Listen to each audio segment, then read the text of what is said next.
Um, but yeah, this should be better. This should be better. Sorry about the mess, but yeah, apparently the stream wasn't doing really well.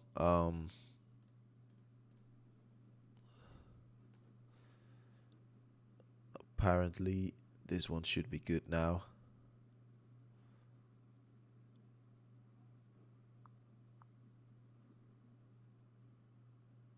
Okay, this one finished. And this one is the good one.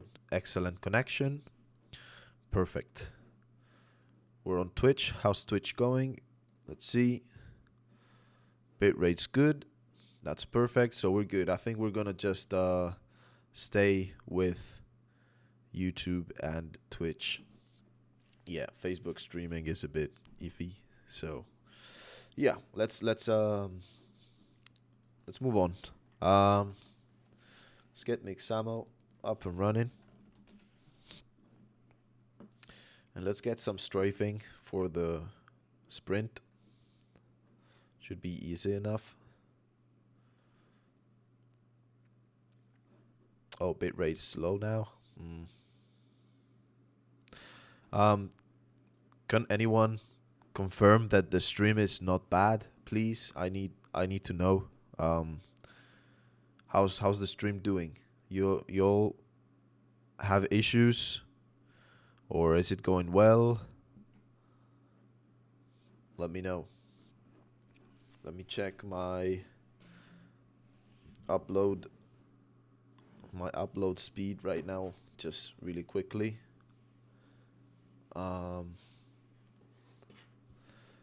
Apparently. Okay, come on. I mean, we're uploading 2.93 megabytes per second. Yeah, it's fine, no issues. Hey, thanks, Lizardman. Thank you very much, man. I really appreciate this.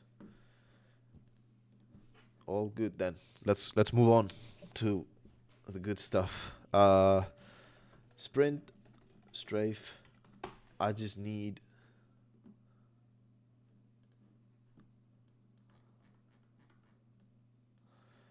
the legs, to be honest. Sprint. And this is the one I need. I mean, I need my eight-way locomotion. I'm just gonna download this big pack. By the way, if anyone's wondering, this is Mixamo. It's a really, really good. It's a really good resource, free for animation. It even rigs your character, so you don't have to worry about anything. And I just want a couple of new animations here. Because as you can see here, sprinting is all good. But when I move to the side and I'm sprinting,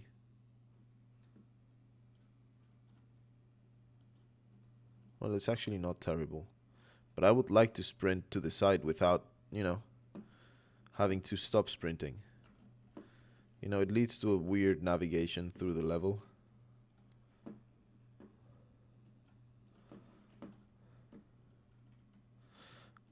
So I want to fix that. And for that, I need new animations. Are you looking for me? Hello. Oh, that reaction time, though, is really bad.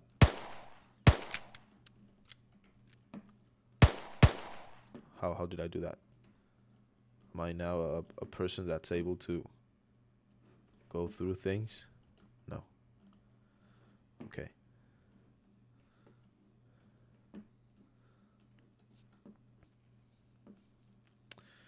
But yeah, that's what I want to fix. So yeah, this is downloaded now. And it'll have my... Hey, Danilau. It's good to see you. It's good to see you back, man. It's good to see you back. I missed your well, I didn't miss your message. I couldn't reply because I was muted, like the good noob streamer that I am. And yeah,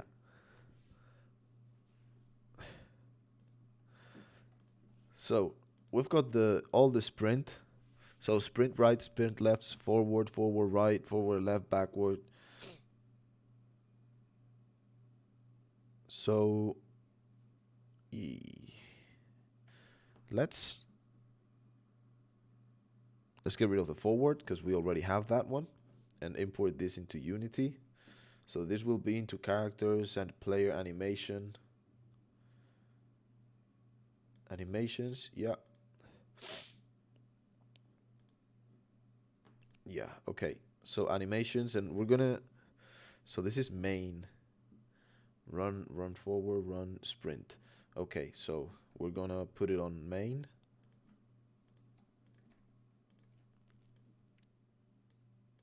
And one by one, what I'm gonna do is a little bit of, how you call this? Organization work, like secretary work. And what's this? What was this? What's this? Okay, let's go auto. So Danilao, how you doing, man? How's your situation going? I'm guessing because I'm missing sprint left, this will be sprint left. So let's do sprint left. Let's copy this name, and we're gonna do sprint right, sprint backward. Actually, I don't need the backwards one. Let's get rid of these. And we've got sprint forward left and sprint forward, like forward right, like that. I'm sorry. Let's see how Mark is doing. Nice.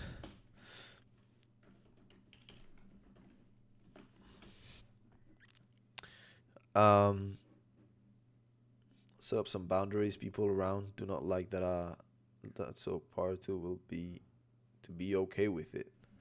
What if you want to speak about it? What type of boundaries, man? It would be I would be interested in knowing. Is the background a bit bothering? It's a bit too much light.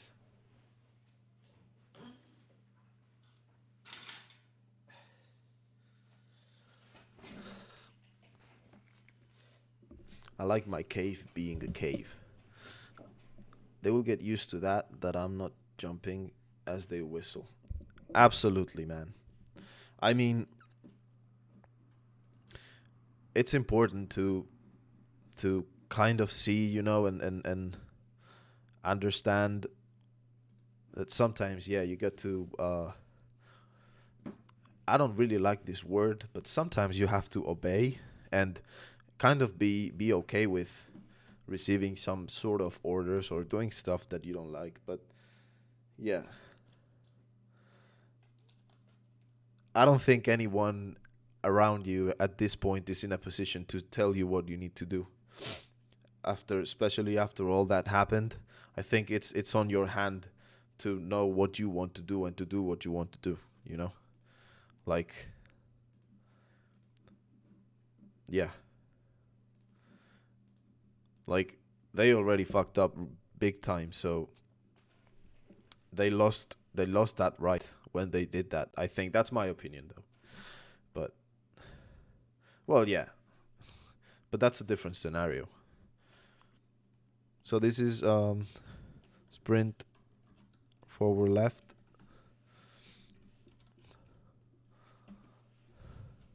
We're gonna loop time, original bake into pose, original bake into pose, and original and no bake into pose. We're gonna apply. Can I copy these settings? No, I'm gonna have to do it all one by one. It really works though.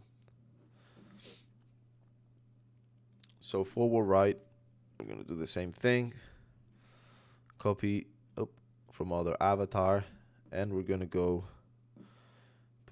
player mail. Yeah, player mail. Okay. And this is player sprint forward right.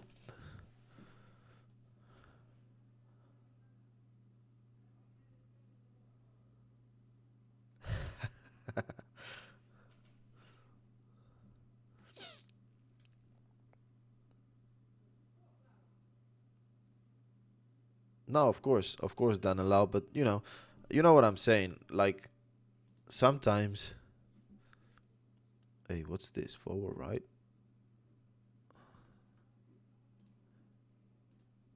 Oh, there you go. But sometimes, man, you want to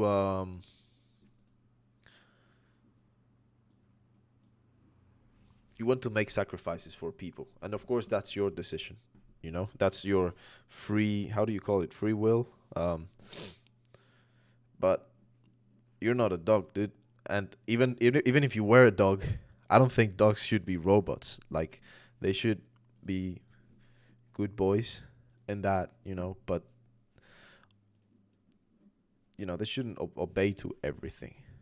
And you shouldn't, because only robots have the inability to think for themselves. But yeah, I mean, let's not get into that, free will stuff. I'm not sure I need left and right. Probably I'm good with only right or only left, but we'll see. Run avatar, player mail.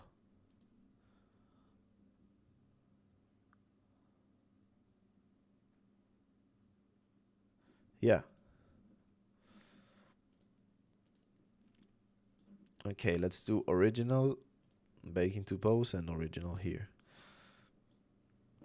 Yeah, I think I don't need sprint right.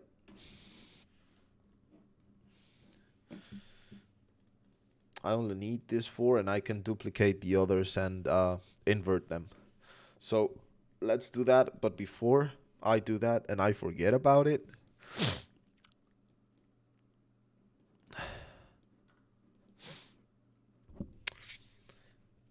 I'm gonna get rid of this little part because this was preventing. You will see the difference. I'll show you. Give me a second. So you see right now with that out of the way, if I run and I move to the side, the animation on the hands still is sprinting, right? And with that in place, what I was trying to avoid is the player to sprint to the sides. But I don't think that's realistic. So if I put that back where it was and I hit play, see, now I'm sprinting, but I'm not, because there's no right sprint. But if I sprint forward, which was the only sprinting, you get that animation. So because we're going to add the new sprints, I'm going to get rid of this. And I'm just going to place the running. So now, even if I move sprint forward, backward, left, right, forward, well, you get the idea. You'll get the sprinting animations for the hands. So let's come in here. As you can see, we've got our 8-way. So forward, backwards, left, right, forward, right. I always have trouble with these. For left, backwards, left, for backwards, right, and backwards. We can control all of these with the movement, as you can see. And then we've got an extra one that is activated on shift, meaning the sprint key, which is this. And what I'm going to do is I'm going to add the other 8. So we're going to have a 16-way locomotion. It's going to be an 8-way, but it's gonna have 16 different inputs. I don't know if that's good or not, but you know, it's all good. It's good to try. So we're gonna start with. So we've got run, sprint, and we're gonna do sprint backwards. So we're gonna grab our sprint. We're gonna do 0 and -1. So as you can see, it's placed there, and we're gonna invert the time for it. And what you will see is that I'm sprinting backwards. It doesn't look really good. What's my sprint backwards? Sprint back.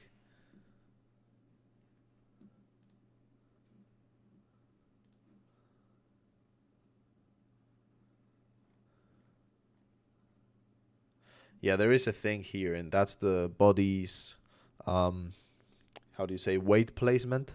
So, you know, when you run, you place your weights, while you do this without noticing, but you place your weight to the front or the back and whatnot.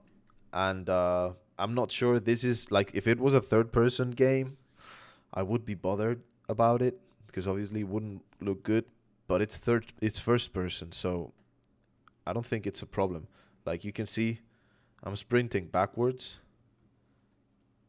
and you don't really notice that the center of mass, exactly, you move your center of mass in order to sprint backwards without falling. Because if you were to run backwards like this, I'm pretty sure you would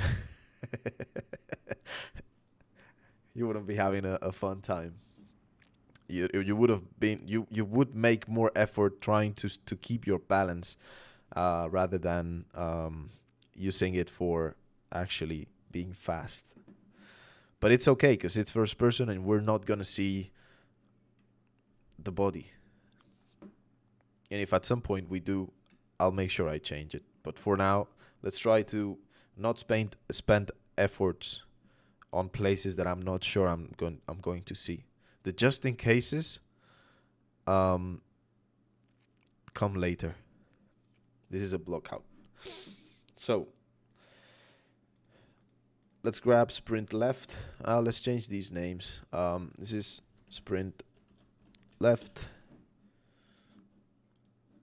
Yeah, these are. Did I? I need to loop time on that. And on this. And this is good, and this is good. Okay, so let's come back to the animator, and let's add one here. Oh, actually, no. This one comes first. This is the left. Oh, I've got left, right? So it should be about there, which is -1 and 0. Cool. So let's add the inputs. Actually, let's add them all. So sprint forward, sprint backward, left, right, forward, left, forward, right, backward, left, and backward, right. So, well, if I'm not sure if I'm missing one, but this is -1, 0. Let's put this all on 0, 0 so that I can see what's going on. But yeah, this is my -1, 0. My -1, 1. I think that's the one. Then I've got my 1, 1, which is that one. Then I've got my, I've got my 1, 0, which should be here. So left and right. So left, right, forward, left, forward, right, backwards, left, which is -1, -1, I think. Yep, backwards, left, and then backwards, right would be 1, -1. There you go. So we've got our motions there, and now I just have to apply them. So -1, 0 is sprint left. So let's place it, sprint left. and 1 0 is sprint right. We'll use sprint left and -1 the animation. Then we've got -1 1, which is this one, which is forward left, and then forward right. And you might be wondering, or maybe you might not be, why I don't use forward left and inverted to create forward right. And it's because of the legs position. It doesn't, you'll see. Actually, not the legs. It's the spine's position. So you can see there that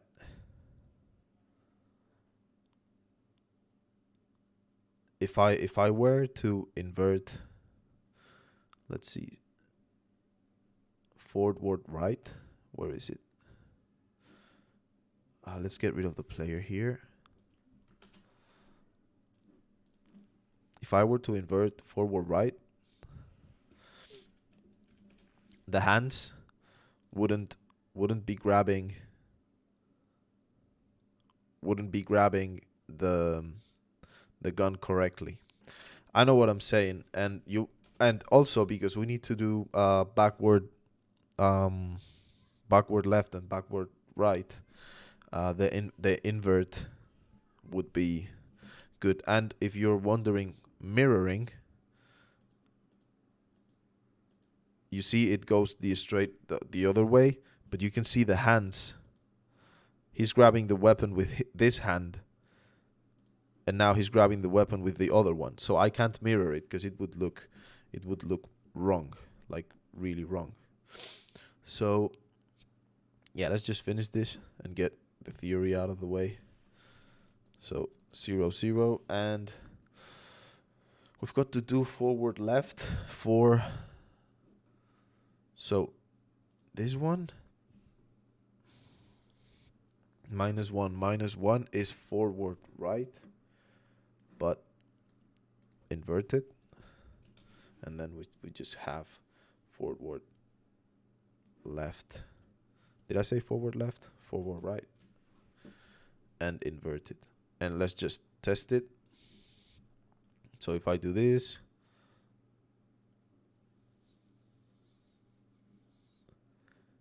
yeah, it's working really well. Perfect. So that's our 8-way locomotion with 16 inputs. And let's see how that works in game. So you can see, yeah, it's good. I can sprint. Obviously, if you go from front to back, there will be a second that the character will want to stop.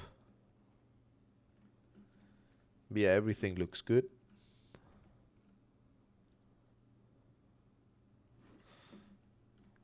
A. Oh shit.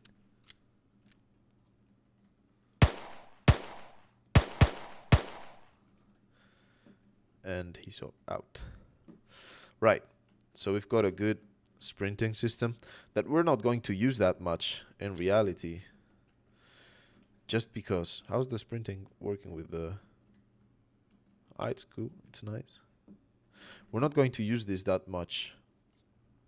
The sprinting. Because it's not a game where you're going to have to be fast. I'm sure they'll, well, I mean, this is considering that I finished the game and it's a good game, that I'm sure there will be people that will want to speed run it. That would be that would be so awesome. Can you imagine, right? Like making a game and getting speed runners to play it. It'd be super nice. But yeah. So yeah, let's move on. That's a lot of inputs, let me tell you. But it's working really well, so I'm happy with it. Do you have stairs in Mexico? No, dude. Well, I mean, yeah, it's the only thing we have in Mexico.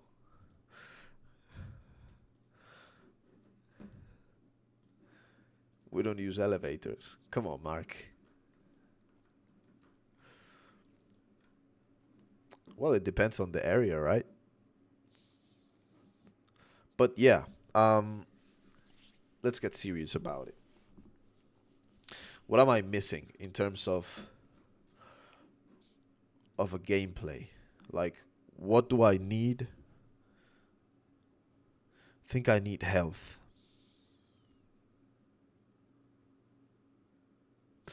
I need health, and I need the enemy to be able to attack me. So let's do attack.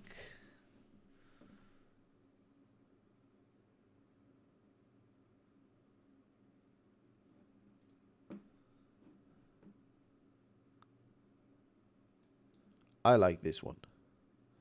He's trying to beat the shit out of shit. Beat the shit out of you.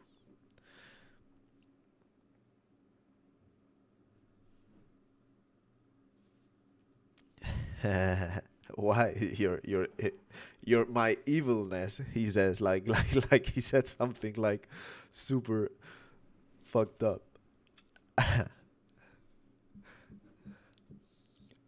I'm sorry to tell you, Mark, but you didn't say anything.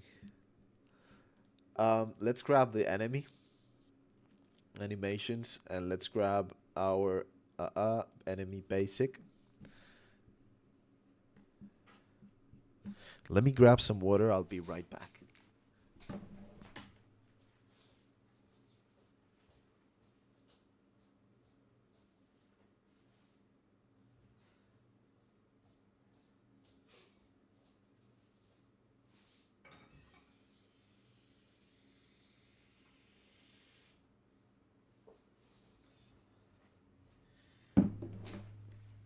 Okay. Very briefly, how your weapon reload animations work is weapon reload and hand movements are two different animations, and you just sync them. Yes. Yes. Let me go through that. Let's see. Let me get my graph here. So, how your weapon reload animations work. I know, Mark. Don't take it personally, man. I was just joking. Look, I'll grab my player, and I've got my shooting and reloads. Obviously, shooting. When I say shooting, it's all to do with the gun. Um, to the ability to shoot the gun. So when you hit Q, you aim from the hip, and this allows you to move a little bit slower, or doesn't allow you to move as fast. And then obviously aiming from here is not, you're not moving fast at all. So obviously click shoots, and if you're going to shooting too fast, there's a chance, like that one, that your gun jams. You have a malfunction.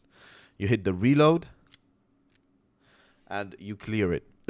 Now, I had to animate this myself, and as you might have noticed, I try to use Mixamo as much as possible, and that's because I'm not a good animator at all. I'm not comfortable with animating, and Mixamo gives me the ability to do that.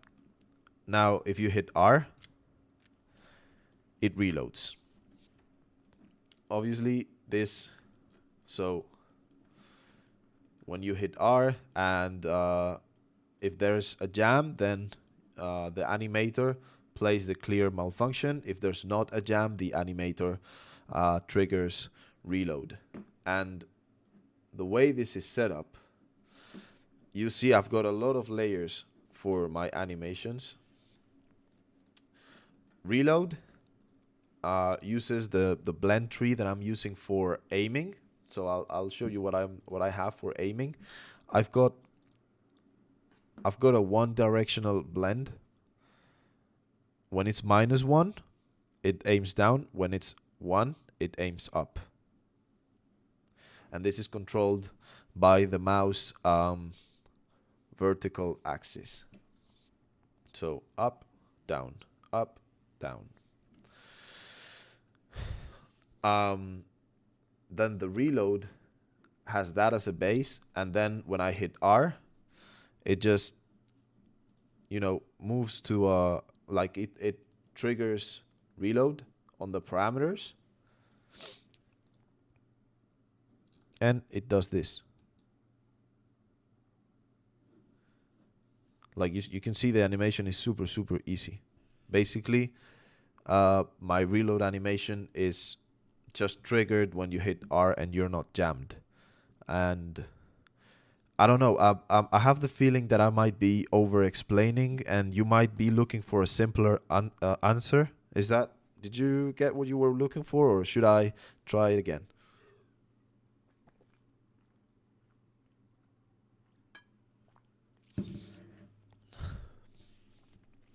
Essentially, it's a blend tree that goes to reload. It's masked. Oh, this is important. It's using an avatar mask that only affects the arms, and it's using additive blending so that it doesn't remove any sort of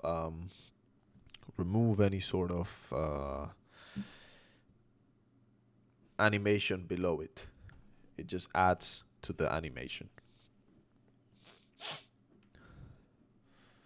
Then we've got the hand movement that, it's the grabbing of the gun, the shot, which is the same theory. The grab fix, which is very important, because my character was grabbing the gun like, let's see, like this.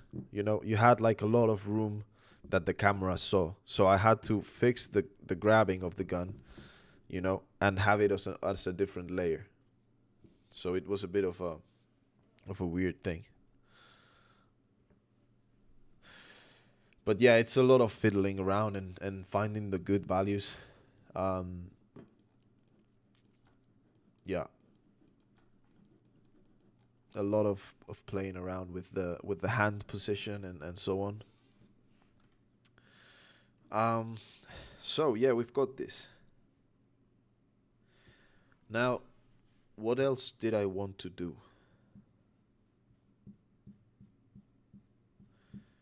Huh. Oh, enemy attacks. That was the one.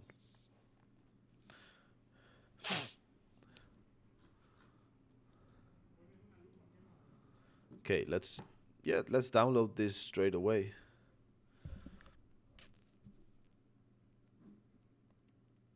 Let's try to download something from CG Trader. You can see how much of like free stuff I'm trying to use for this particular stage of the game, which is the gray box, the placeholder, the blockout, there's a lot of ways to call this stage. What's the one, the placeholder, the I have a word, but the prototyping of the game. I'm using a lot of downloaded stuff. I'm trying to spend as little time as possible on art or anything that isn't programming or level design. So this is I'm looking for a makeshift.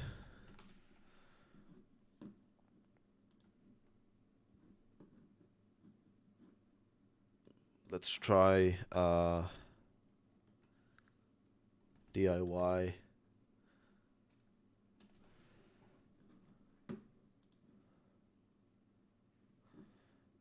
So my enemy has to have something that can use as a weapon. Like sword. Let's see what we can get for free on swords. See if there's machete. A machete would be nice. Oh yeah, man. If I had to decide, they definitely would be.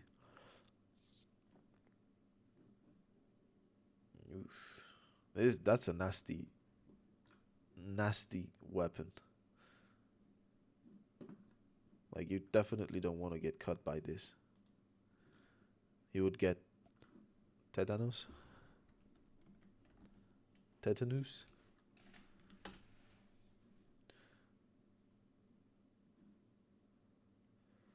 You know what this is? When you get cut by a rusty thing. Let's try blade and try not to get Wesley Snipes. I knew he was gonna be. I knew he was gonna be there. Um, okay, let's try to. Yeah, free. Okay.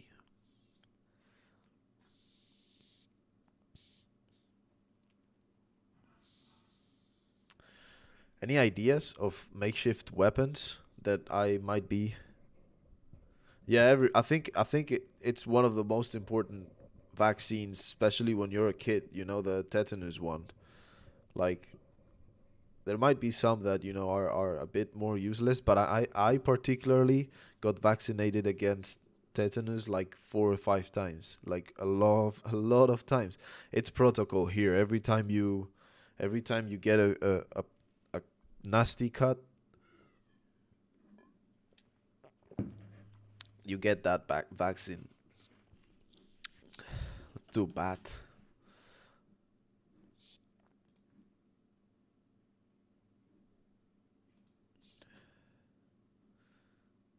Oh, I love this one.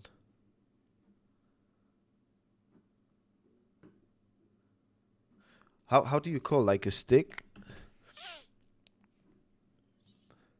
I mean, they're gonna hit you with a stick, yeah, but let's get something nasty in there,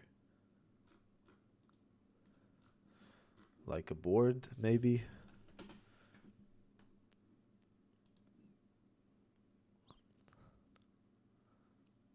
Sharp wooden sticks.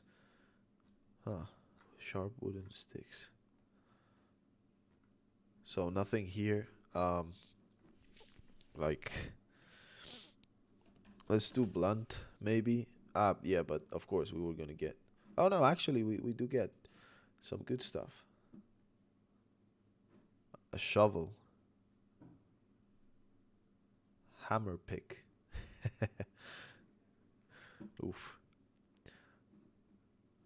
Sounds not very fun for the zombie.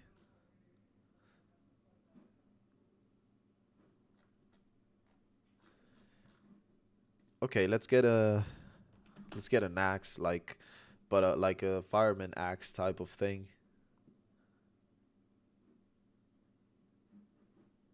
Go again. There you go.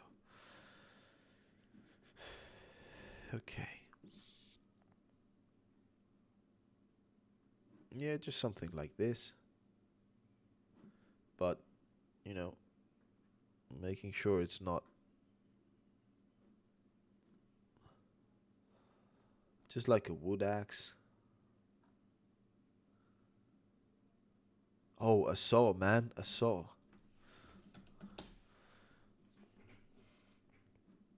but not chainsaw, like just a saw. That's nasty. You don't want to get hit by a saw. No, no, this is for the enemies, man. This is what they would be wielding against you. But yeah, I like the axe. Let's go for an axe. It's recognizable as a you know melee weapon.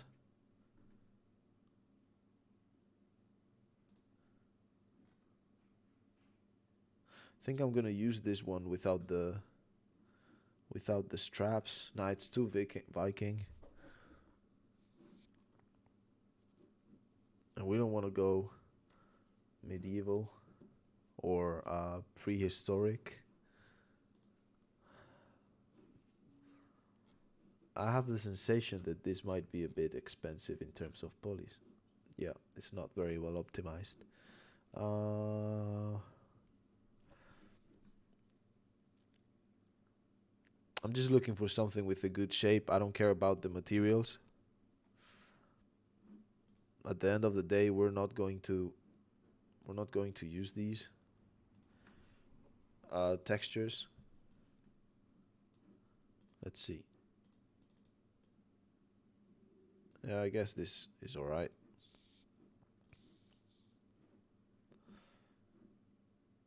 Let's give it a gardening tools.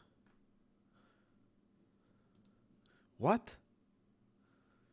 Uh, PS5 controllers give you electrical shocks when you get damaged? Nah. Really?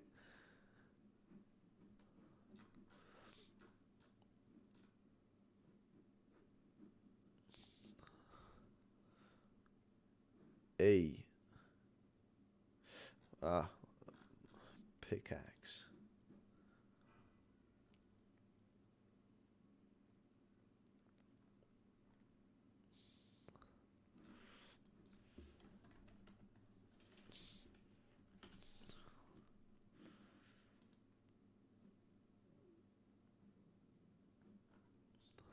Let's do tools.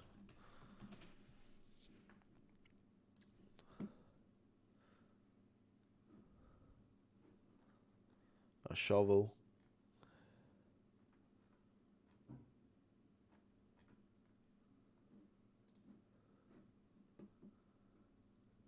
What?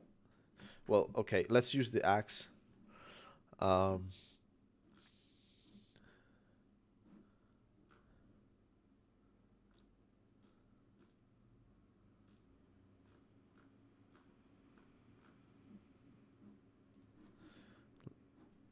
a nice bee. Yeah, let's use the axe. So first thing I need to do, um,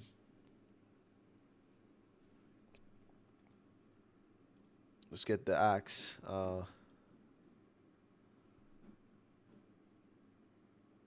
100 club. Oh, this is the animation. Hold on.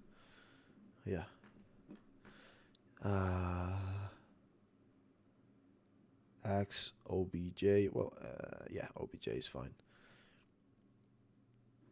We just need to make sure the scale is right. A saw would be nasty. Oh, nice orientation, buddy. Okay, center pivot.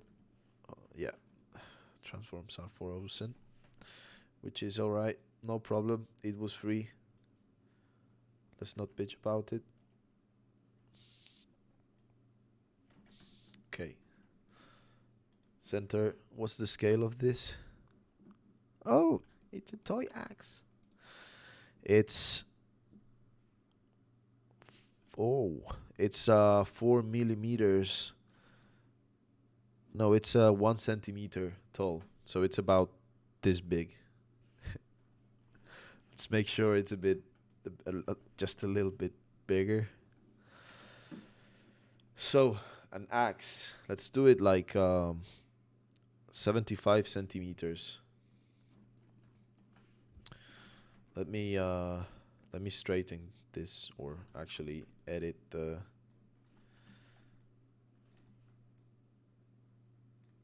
geometry. It's a bit too curvy. And because I don't have to worry about UVs or anything, I can just do this.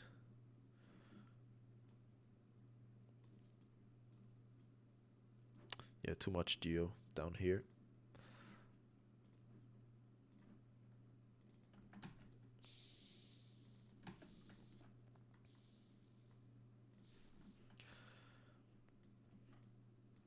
Yeah, I don't need that.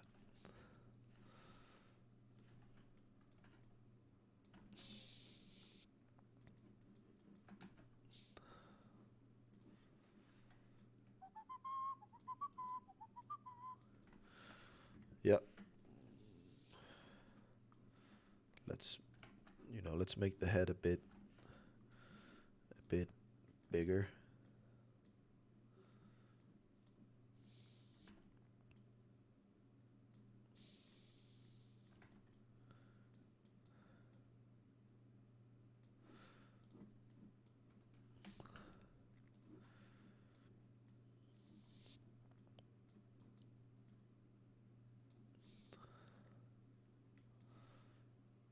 I feel like this could go a bit down like that.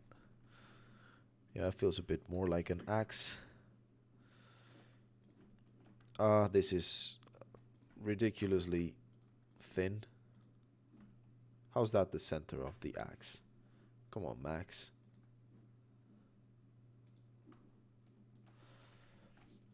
Let's make it a bit wider. And let's oh, there, reset. Okay, good. Let's smooth 30. Get those smoothing groups looking good. And get the pivot on a nice spot, like about there. Let me check the YouTubes. No comments there. Yep, all going good. Perfect. Is that a good place for the pivot? Let's have it there. And let's move this then to origin. Okay. Let's export, but first sm underscore axe 01A. Let's export.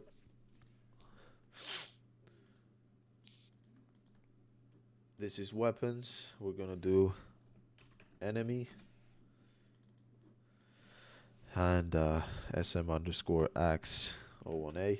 SM goes for static mesh, meaning actually it's not a static mesh. It's not static. It's gonna be, well, you know, it's alright. Okay, so you boy, let's grab your hand. The bone, not the normal hand. So right hand, there you go. That's the one. And here I'm going to place the axe. So enemy axe, we're gonna place it as a child of the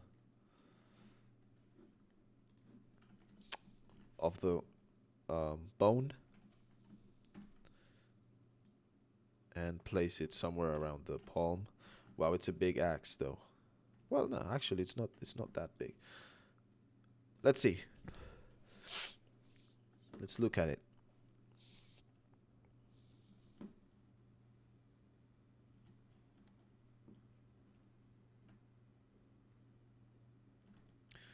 It's coming with the axe. Yeah, the axe doesn't really work that well. Let's make it a bit smaller. Let's move it out there and rotate it actually just a little bit. Let's try it again.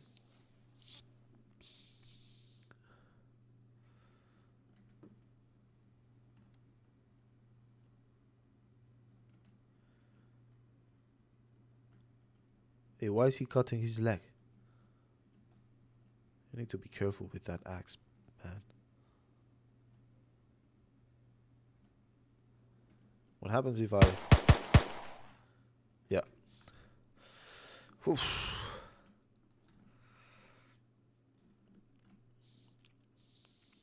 I don't know. Might be a tough one to implement this axe.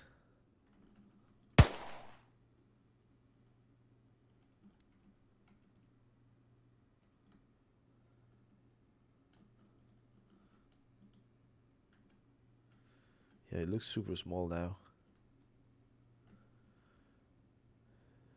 I'm gonna have to fix his hand. If he's grabbing an axe,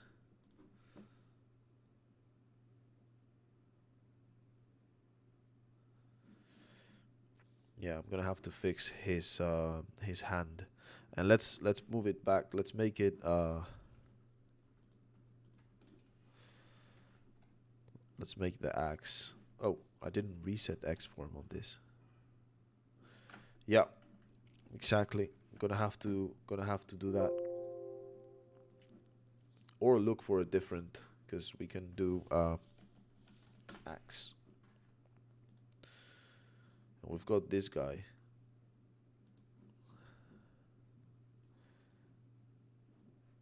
You know.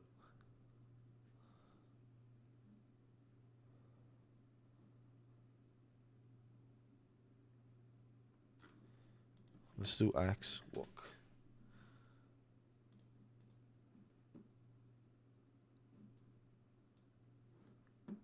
We could work with this one.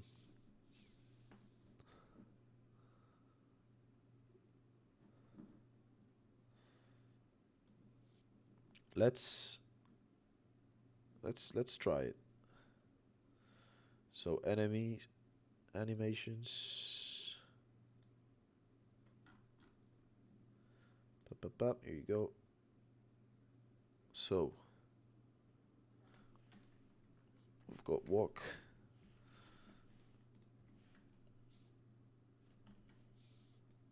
Walk. I'm gonna do axe walk. Axe walk. Now we need to just make sure it's a humanoid. Copy from other avatar. And what do we want to do? Enemy basic. Apply animation. Mix ammo. We're gonna get rid of. Oh, hold on. We're gonna get rid of this guy. We're gonna call this axe walk. Right. Let me take the enemy for a second. Come on, man. You've got an animator. Why don't you show it to me? Is he? Yeah. No. The animator is on the enemy basic itself. So sitting start. Okay. Stand up and movement. Yeah, we're gonna have to change this from walk to axe walk.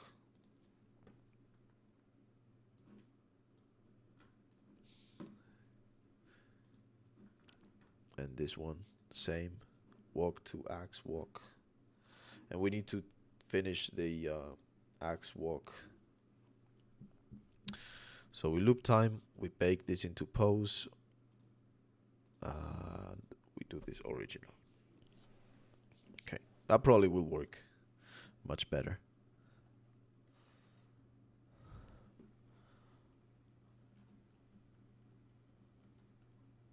What's up with you?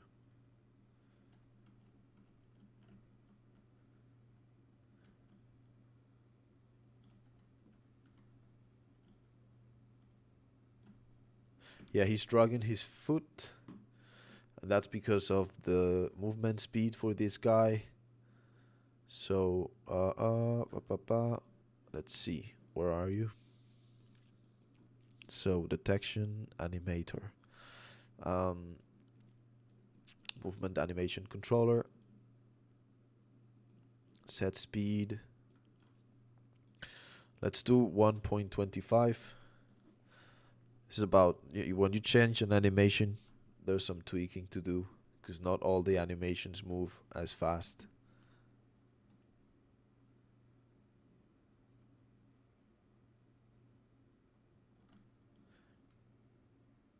Is he moving?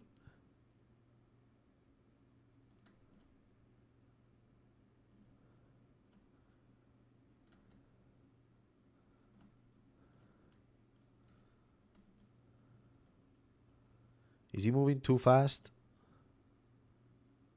There's still a little bit of feet dragging. I'm gonna leave it at 1.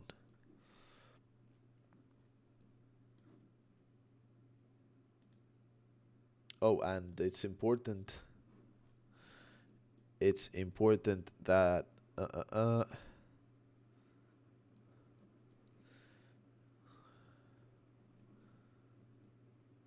If parent is destroyed, child too. So we need to add the axe to the dependent parts. So let's check that variable. So the dependent parts for the forearm, let's see, A, right forearm. Hey, come on, dude. Where are they? Is it on the Puppet Master? No, it's impossible. Attached part. Dependent part. Come on, man. Give it to me. Oh, yeah, here it is. So the forearm needs a dependent part then. Right, so we need to add it. But I'm going to add it to the right arm. Oh, no, because I need to add it here. So, not sure this is going to work, though. We need the variable dependent parts. We're going to add it in. We're going to use the game object for this. And the dependent part for the right forearm is the axe. So if this works, when I shoot the hand off, the axe should also be broken. So I could disarm the enemy. Exactly. So he has no way to damage me, I guess.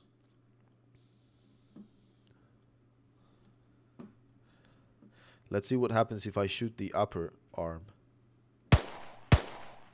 Hey, let me shoot you. Come on. Don't be like that. No, the axe still there. So I'm gonna have to add it to the forearm too, which is not a problem. We can do that. Left forearm, right forearm, arm. Here it is. So dependent parts, game object, enemy basic right forearm.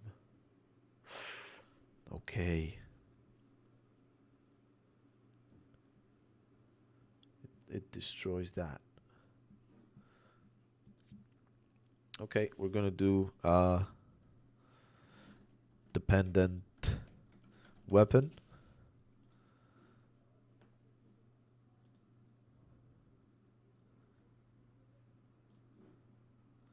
And we'll do that. We'll change this variable from this to that on also to the forearm. And we'll just create we'll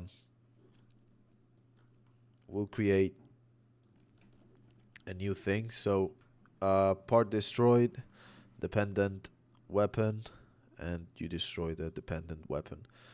That should fix it.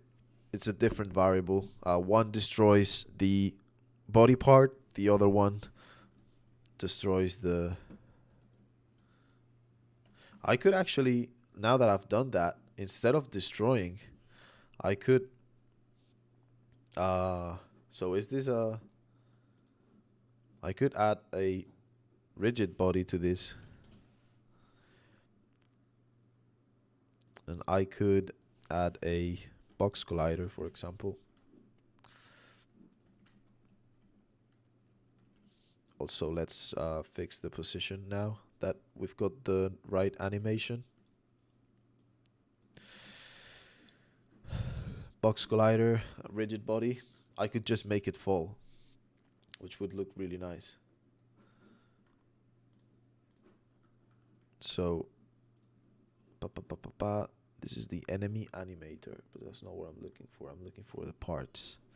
So, true, let's set parent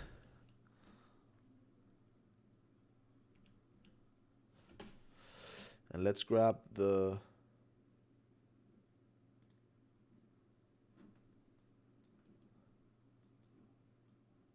hold on, set parent.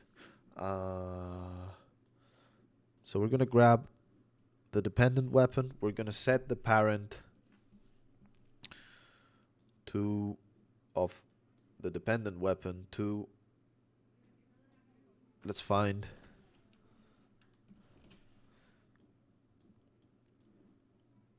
the environment lookout.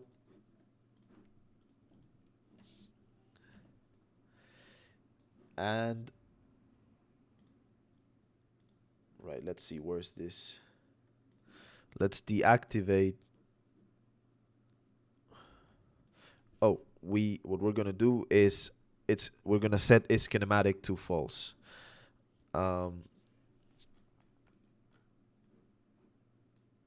So we're going to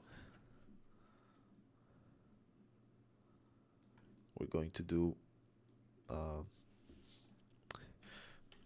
rigid body is kinematic. No, rigid body kinematic, set kinematic to false for the dependent weapon,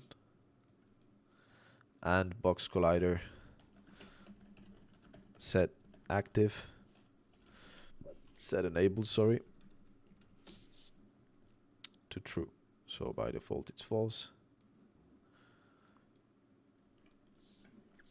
This could be interesting. Might work, might not work.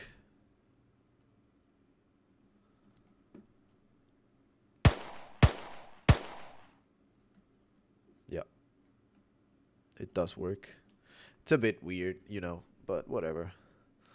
We can, you know. What happens if I don't set it kinematic? Is it gonna fall from his hand? It probably will, right?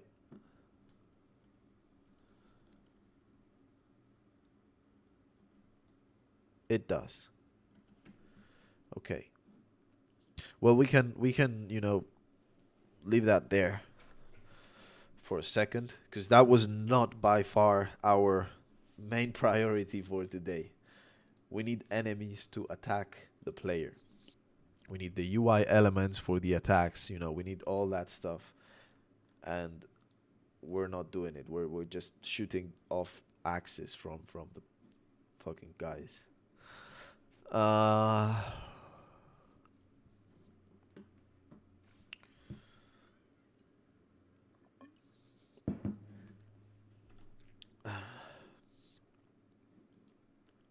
we can do something. Just goes against what I just said, but whatever. We can add a little bit of a force to. We can add force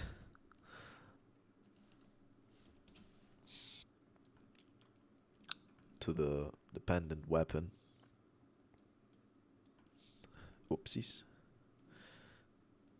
Like something, and like it goes like beep, you know. Mode impulse, or what would it be? Just the force? I don't know. We can do 0.5, 1, and 1, or point 0.25. Yeah. So that it, you know, jumps up when, and you know, randomly. Well, it wouldn't be too random, but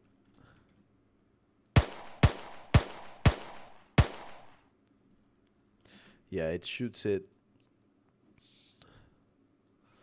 So let's invert these.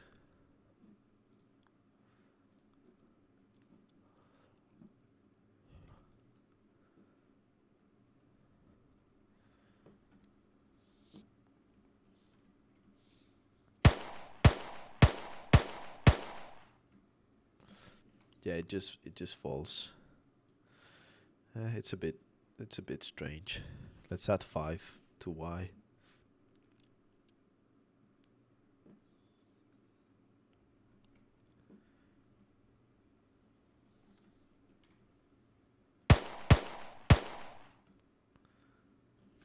Yeah, it shouldn't come to me, the thing. So I think it was even better before. Let's leave it there. Yeah, let's Let's go for the good thing.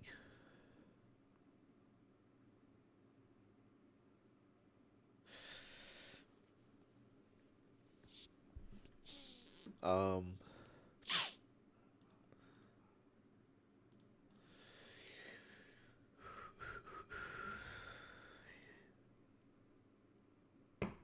which was the um, attack.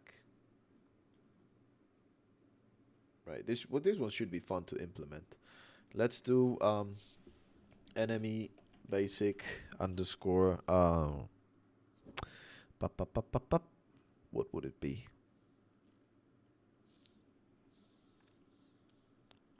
Melee attack 01A. Let me check them streams. Right, we're good on YouTube. Nice. We're good on Twitch. We good on Twitch? I think we're good on Twitch. Yeah. Cool. Perfect. Let's make this a humanoid copy from other avatar. Enemy basic. Apply. Let's get the animation to loop in time. Original, original, and original. And apply. Ah, yeah, it's not this one, but this one. So we need to do that again. Not a problem. Original, original, original. And let's change the name, of course. This is the melee attack.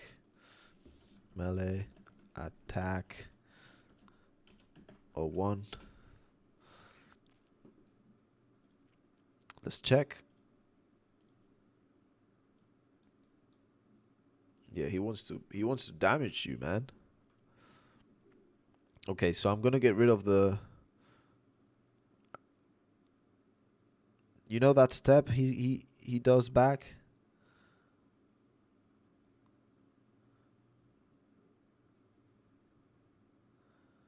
I'm gonna leave it there. And I'm gonna start it. I'm gonna start it here. About there. And you'll see why in a second. That's because I wanted to go well with the walking animation. So let's create a layer. Hold on. No. Is it a layer? Do I want a layer? Fall down, crawl, enemy headshot. So when he's on movement,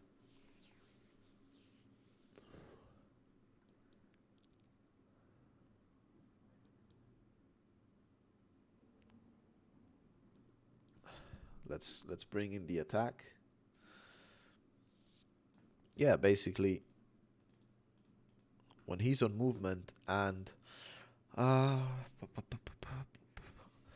so I'm thinking, should I do this with a boolean, with float? I think a trigger would be good, like attack 01A. But the thing here is it triggers it once. But what if I want him to keep attacking if he's close? I don't know. It should. We'll have to script it really well, actually.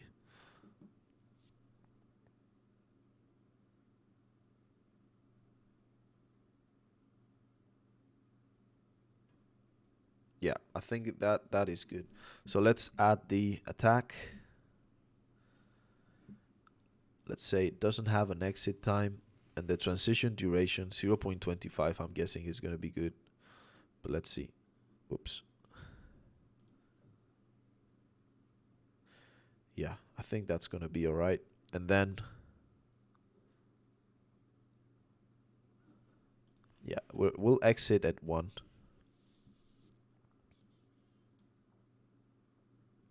Nope, we'll exit at 0.75.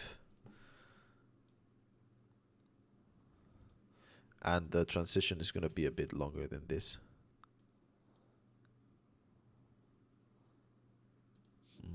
That's strange. 0.9 was...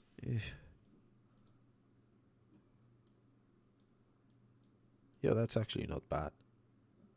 That's actually not bad. That one. Hey, how's it going, Goose? How you doing, man? It's been a while, I think.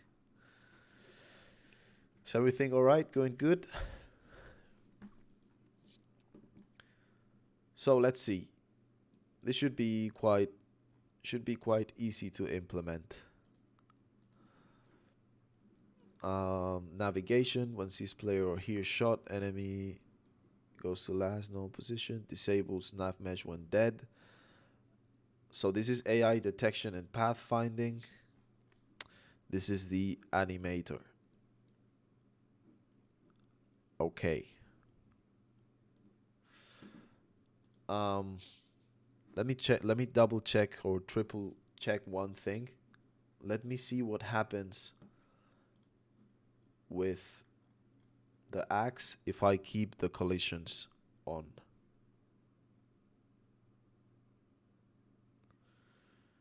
Yeah, that sucks, man. You want to talk about it?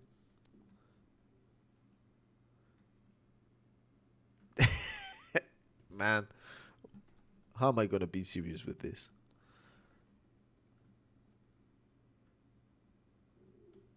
Right.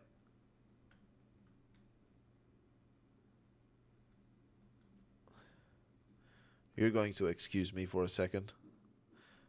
I'm gonna screen record this.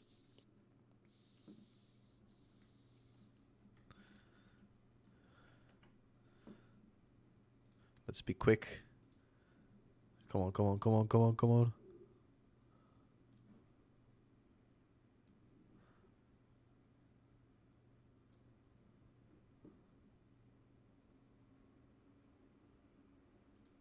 There you go. Okay.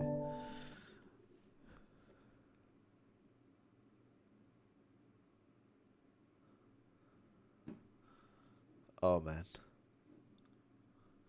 Had every thought I was moving to senior dev and instead all my access is being revoked, so may as well just be a graduate again. Shit, man. Shit. Who did that? Your company?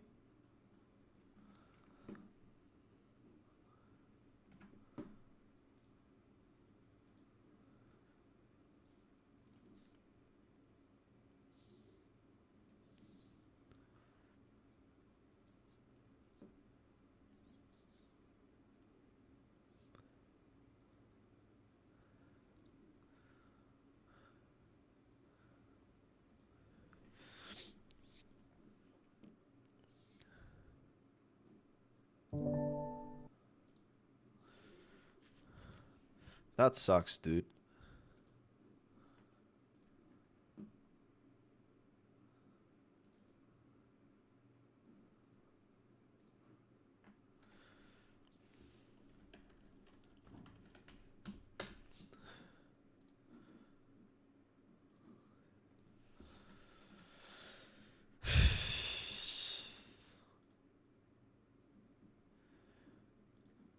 And what so through lockdown I've been standing senior pretty much as we didn't have one alongside someone else doing the same thing.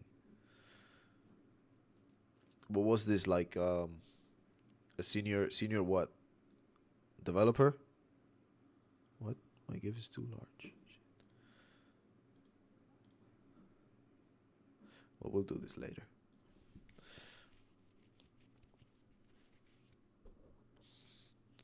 Yeah. Yeah, that sucks. That really sucks.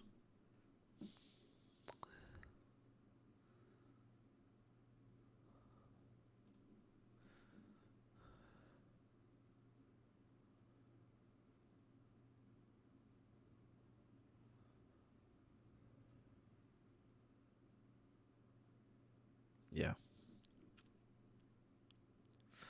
I've had this many times too, man. I've had this many times. Are you able? They promoted them, which is fine, and they also work their ass off. But oh, but do you have the option to, you know, look for another place, or That not something you're looking after or looking to do.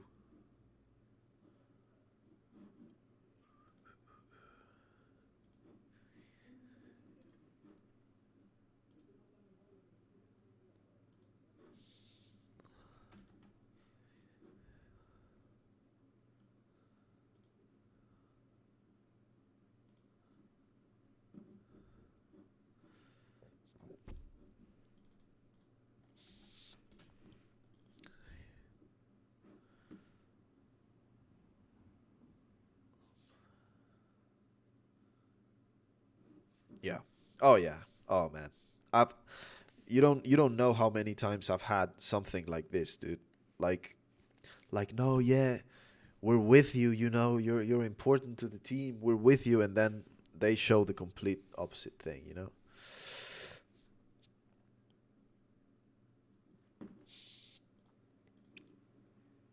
But I absolutely get you, man. My piece of advice, if you need one, is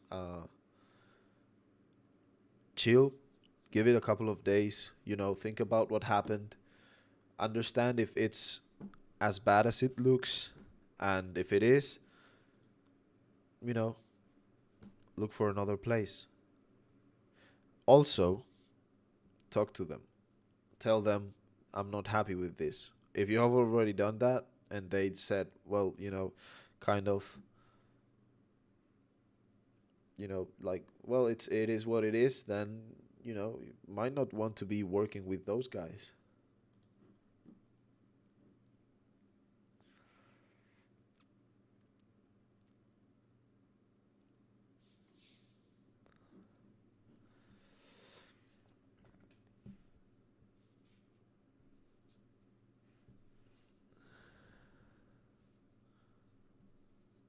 Yeah.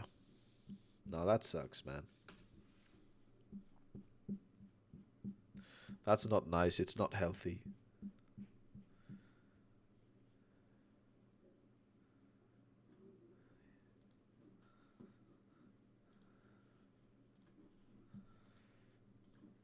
Yeah. One sec, guys. I'm gonna upload this.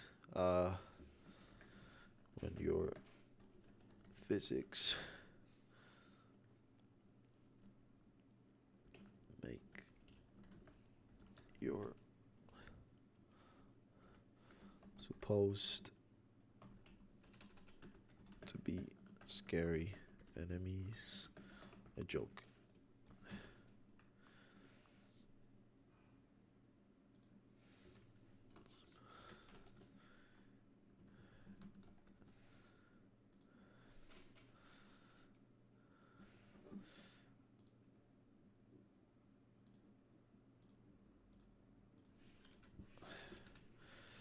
Hashtag game dev.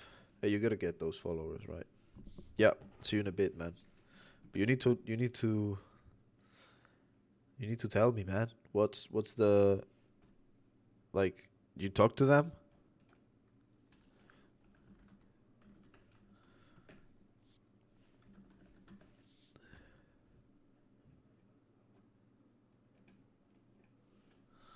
Alex Unity 3D.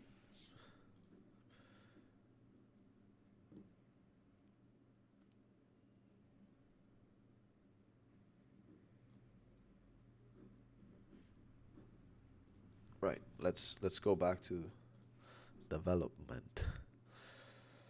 So I thought that instead of we could make them trigger while they are uh, how do you say, they are active. We could make them triggers because I need something to detect if the axe touched the player. So what I'm gonna do is box collider set enabled. No, it's box collider set trigger to false. So when it's a trigger until you know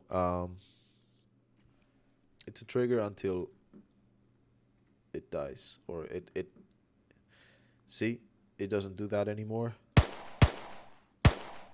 and now it's not a trigger. Now it's a collider. So that's pretty. I think that's pretty cool.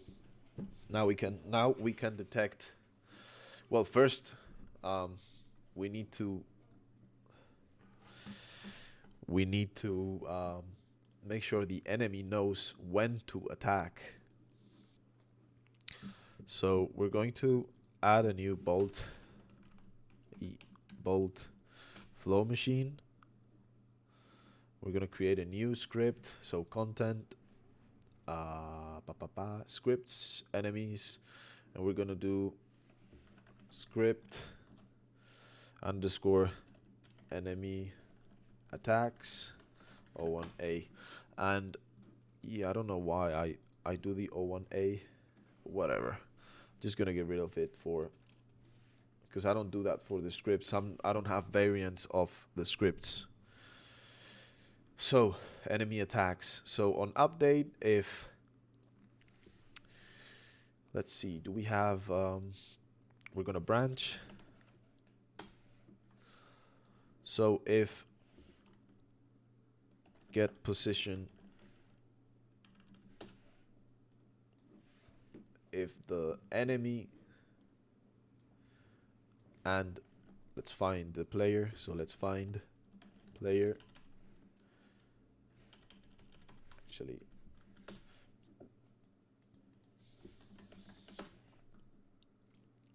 if the distance between the enemy and the player is less than or less than what, 2.5 meters, then we're going to we're just going to set a variable which is attacking. I need to create that variable. What the fuck is wrong with me today, man? Let's create a variable for the enemy.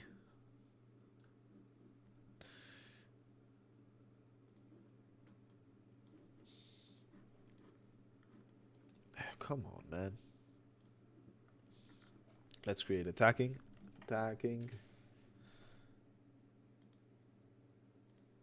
to true. Oh, and it needs to be seeing the player, because if we're behind him but we're less than that distance, we don't want him to attack. Like if he's not seeing us, we don't want him to attack. Hey Marky, how you doing? It's good to have you back. So if we're closer than 2.5, do I have any timetable? What do you mean timetable?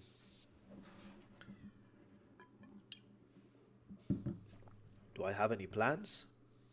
Or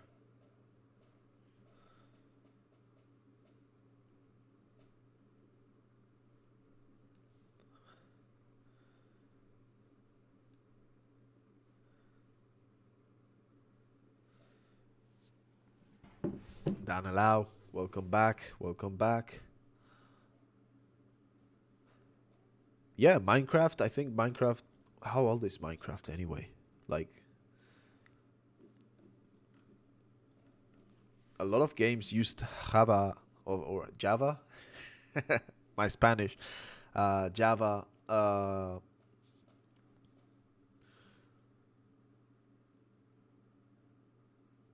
The. Oh, you were still here. You were saying yo to Mark. Sorry, man. Yeah, whatever. Excuse me. Yeah, a lot of Unity games were using JavaScript, I think, but now it's not supported anymore, I think.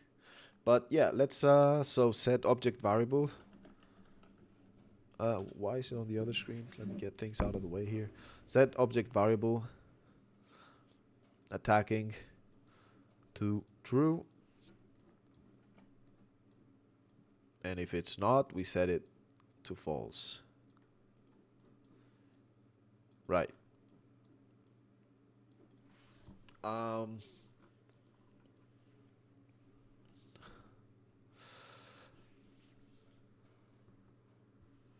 you're now making a server with JavaScript.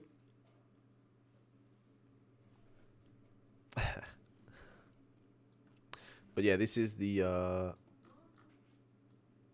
attack trigger.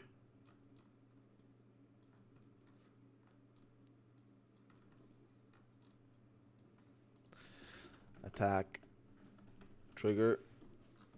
And I want to do something with the axe.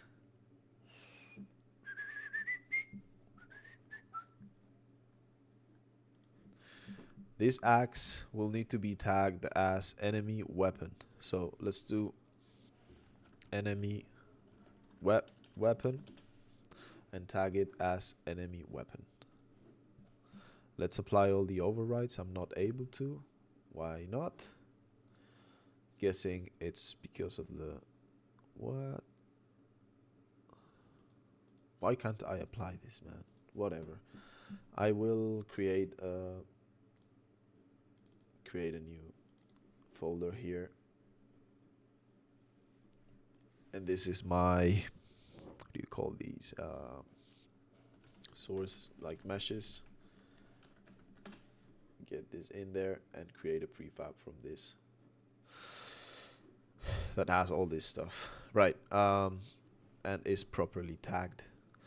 So attacking true or false. And that's all that we need to do for that. Now I'm gonna come into the animators, enemy animator, and on update,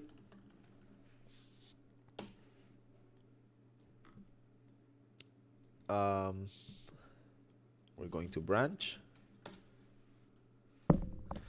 Whoa.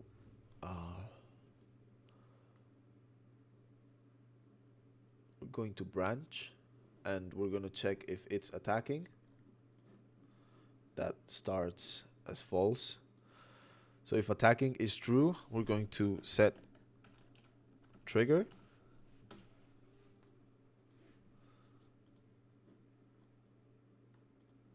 Attack O1A. On what? On enemy basic O1A. Right. Let's see how this is working. But JavaScript, is it still supported?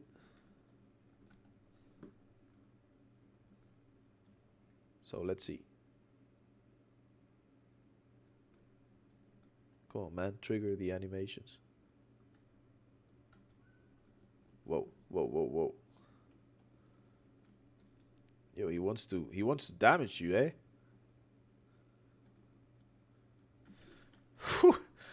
I mean, I'm excited about that. I think the threshold for attacking should be a bit bigger.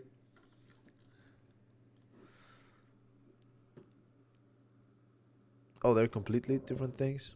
I don't know, man. Like this is my coding knowledge, what you can see on screen. So, yeah. Let's add a meter to this.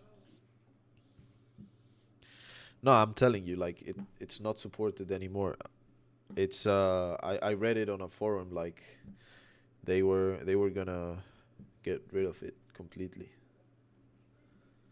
and leave it just with is it C sharp?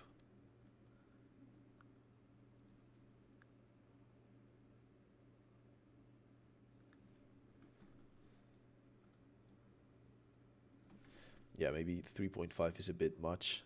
Let's do 3. 3 meters. He's a tall guy. He's got an axe. And we're measuring from his foot to my foot.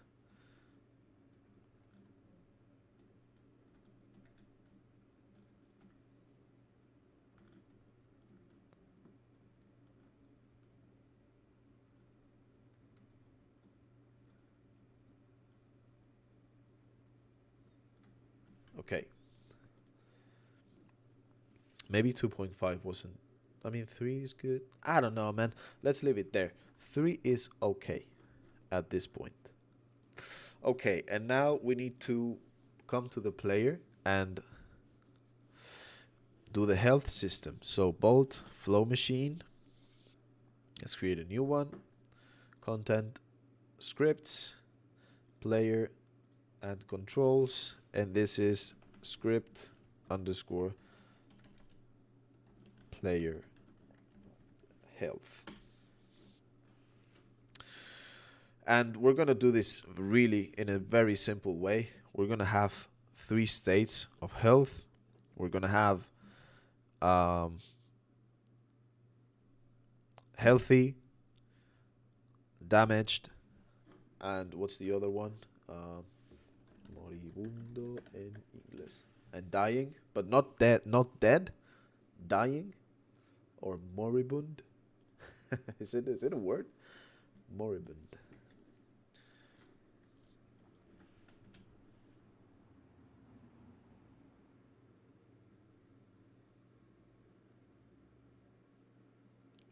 Near death. We'll do near death, okay? Near death I think is a better one. So on basically, well, I need that update. We're going to do a for loop for each loop. We're going to find game objects with tag enemy weapon. I think is the one that enemy weapon. Yeah. Yeah. Enemy weapon. Yep. So we're gonna find all of these enemy weapons, and we're going to on trigger enter.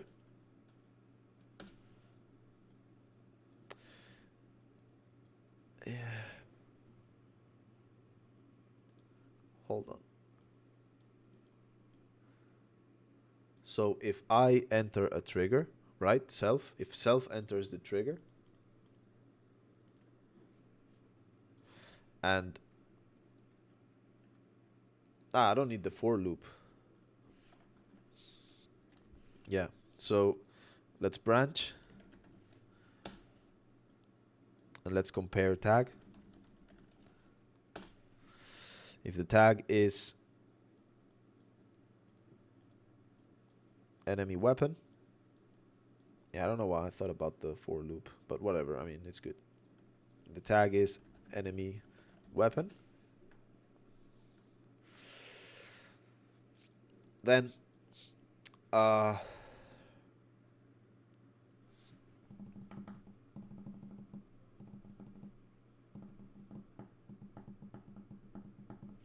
once, let's make this a coroutine.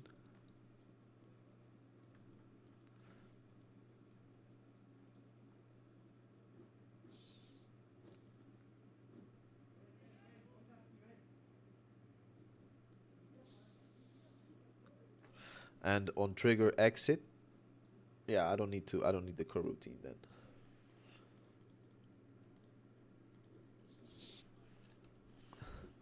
On trigger exit, resets. Yeah, on trigger exit, compare tag enemy weapon.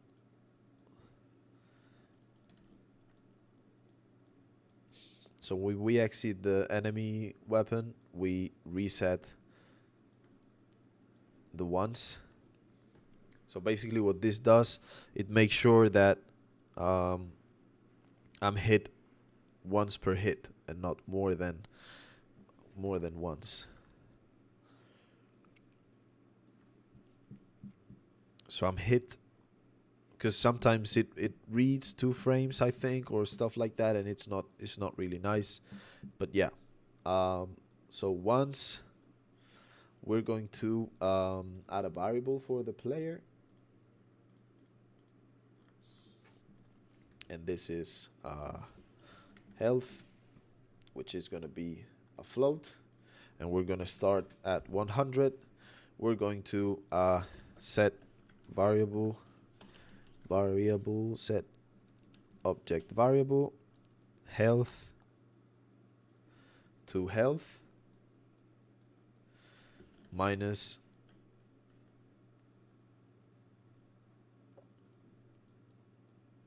I don't know, 25 per hit.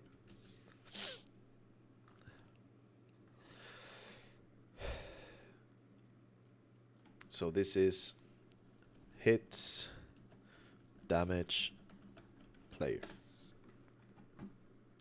We're gonna test. We're gonna look closely at the health for our player, which is here. So basically every time this guy hits me, I should lose 25 health.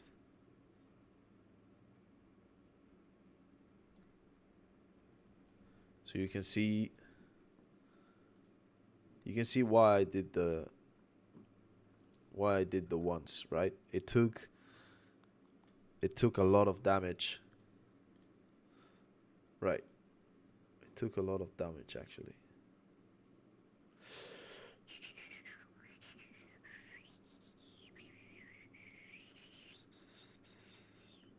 So what I'm thinking is this box collider, let's make it a mesh collider, because mesh collider, we can make it convex. Yeah, we can make it convex. I mean, not sure if that's good, but yeah, convex and is trigger. And now we just need to change the part damage.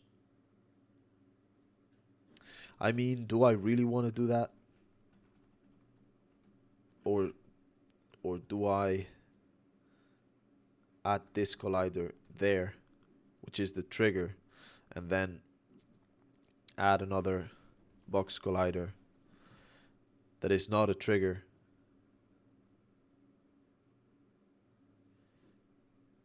like that? Well, I could actually make both trigger. Let's see if that works. Let me read.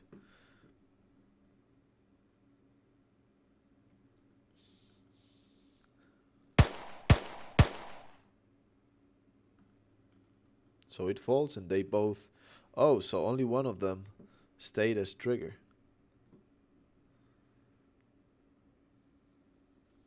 I see. Which one?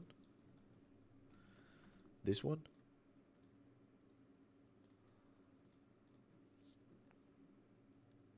And this one? What? So I should be able to remove this one then? And it'll fall just like that, but that's not really accurate, is it? Huh. What a difficult choice.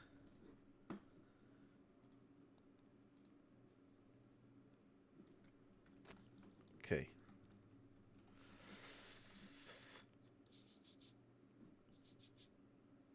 Oh. I could also... Yeah, that's not a bad idea. Make it kinematic. Right.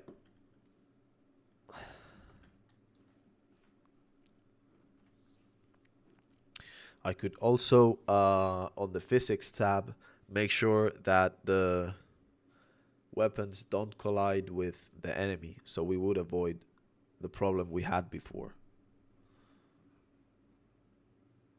Right. So it's not trigger, and we can add that box collider there, so that none of these are triggers.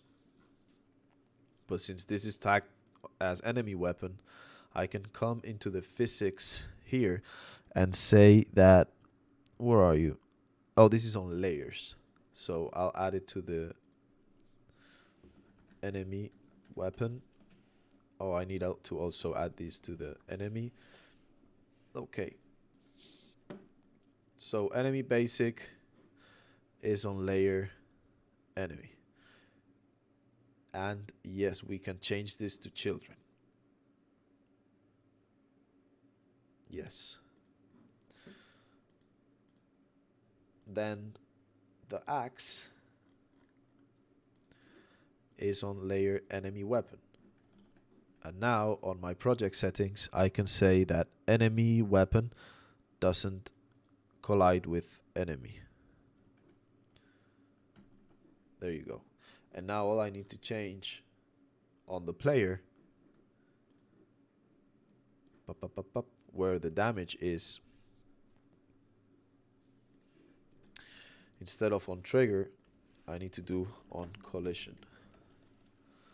On collision, enter.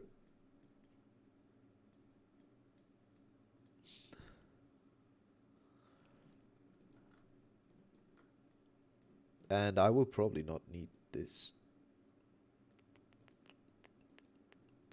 but we'll do it anyway. On collision, exit.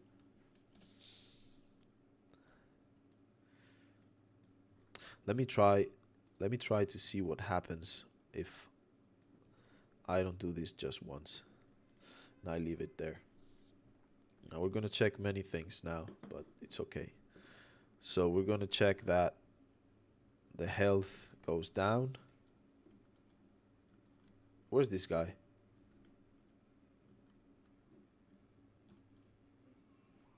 What? Hey, he's here. He's invisible. What?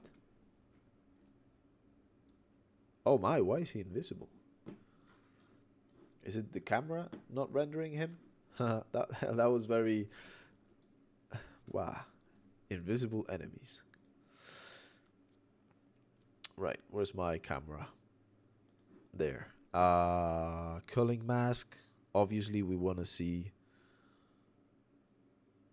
enemy weapons, and we want to see enemies, and we probably want to see the flashlight too, but for now it's fine.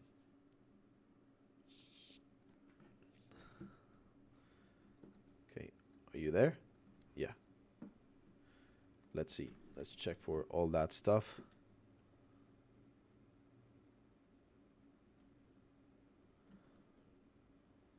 Okay, so how's that with my... So yeah, he hit me once. That, you see, he hit me once there, and the health dropped on 50. Yeah, you see 50. It did 50 damage, like in one blow, which shouldn't have happened. So that's because it read the collision enter on 2 different frames.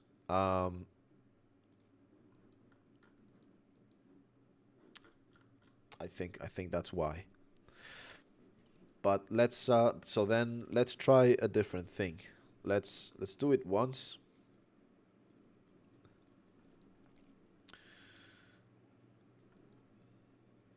And let's sequence. Let's sequence. So you do this once, and you wait for half a second or a quarter of a second, and then you reset it. Hopefully this gets rid of the double hits. So you didn't miss much. I'm just thinking what the story should be about and so on. So 1, 2, yeah, that's 3, 4, and on 4 you're dead. You're done, bro. So what did I miss from the story yesterday? Not much, man. I'll show you what I wrote. So I'm thinking this guy could have been kidnapped. So I'll read. I never thought well about people in general. I'm what you might describe as an introvert. My concept of society is very far away from the one I once lived in. That didn't mean I wasn't kind, or at least I tried to be. I hate people, but I can't see anyone suffer if I can avoid it, and that's what usually got me in trouble. This time was different. Trouble is not a word that can describe the nightmare I got myself into. While driving home, I noticed something strange in the air. The air was hot and cold at the same time. The people walking didn't seem to notice. I have never taken this road home, but wanted to take it the long way in order to see the snow. Maybe these people were used to this? I mean, how can you? The air burned my nostrils when I inhaled. I checked to see if there were any factories that could explain these fumes around, but I couldn't see any. Minutes passed and the sensation didn't go away. Then I saw something. People were really not behaving in a normal way. I was starting to suffocate. I had to stop the car. I got out and tried to catch my breath, but I couldn't. I noticed these kids looking at me. They were strangely tall, and my difficulties seemed to amuse them. And that's all that I can remember before the darkness invaded my eyes. So, then my idea is that the player wakes up on a bathtub, and there's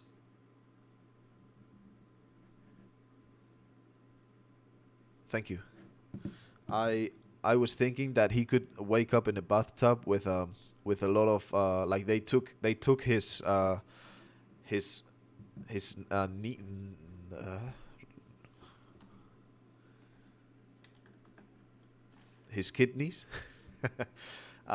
They took his kidney, and you know he's gonna go ham to get it back. A guy. This is a guy fighting through hordes of weird peoples to get his kidney back. And how does he know it's his kidney? I don't know. But what do you think? Is it a good horror? Like, you know,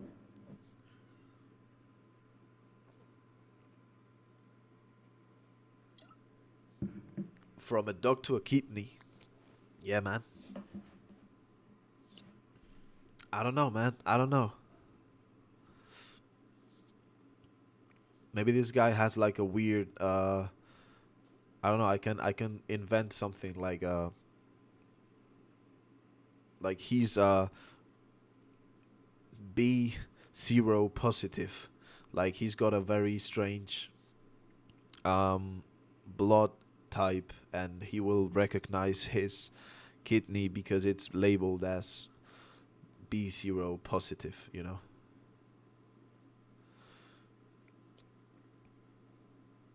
Scary and funny. How funny? How come you find it funny? I'm genuinely interested why that would be funny.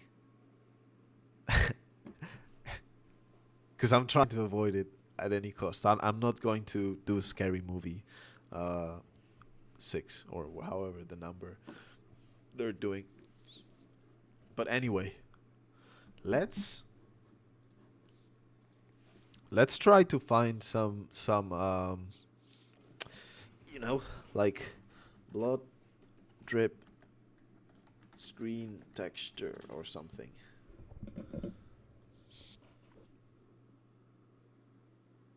Oh yeah.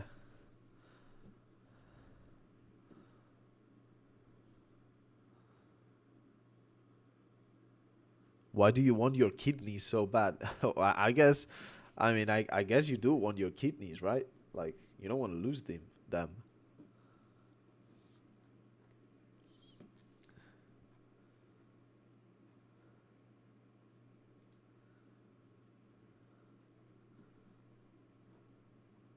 But I don't know, man. Maybe like,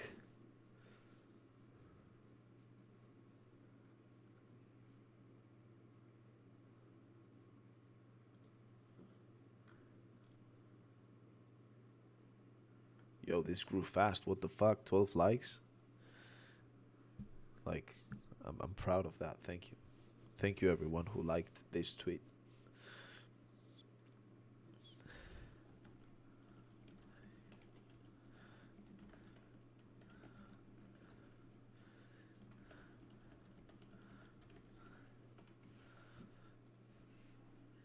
Yeah. When you enter hey, I wanted to answer, dude.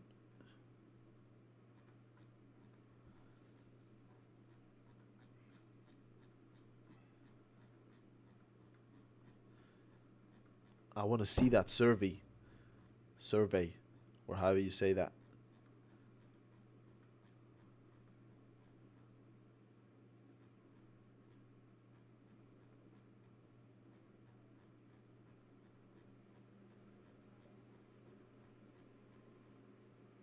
When you enter a stream of a smaller stream for the on Twitch and the streamer doesn't talk at all for the whole minute, what do you think about it?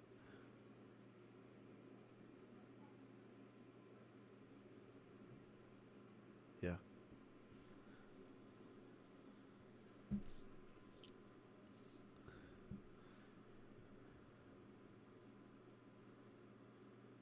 Yeah, that would be the motivation of it.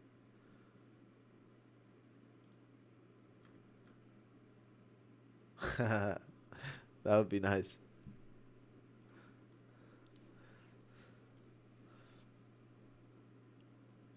But yeah, let's focus, because I'm lacking that for I've been lacking focus for a bit. Let's see how's this going. 4 viewers here and 1 viewer on the YouTube.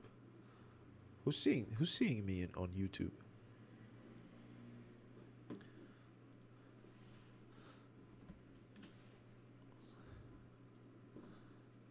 Let's focus. Say something, you YouTube viewer. I know you're there. Let's see, where can we get some nice, I guess, blood brushes in Photoshop?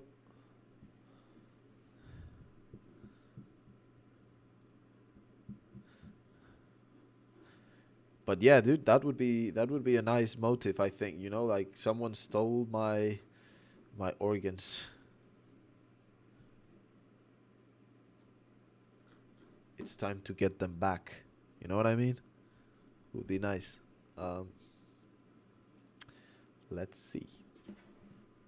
Now let me check if all right. Right. I'm gonna order my food really quick. What should I get today, Mark? KFC? Nah, I'm joking. Probably gonna get. Yeah, I'm probably gonna get the usual.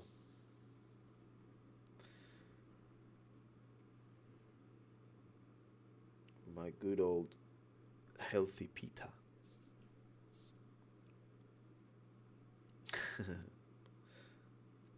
Well, that would be very scary, dude. Nah, but you know, you were kidnapped. And these guys wouldn't let you out. Um, something like that. So what I'm after now is making the screen overlay that that shows you're damaged.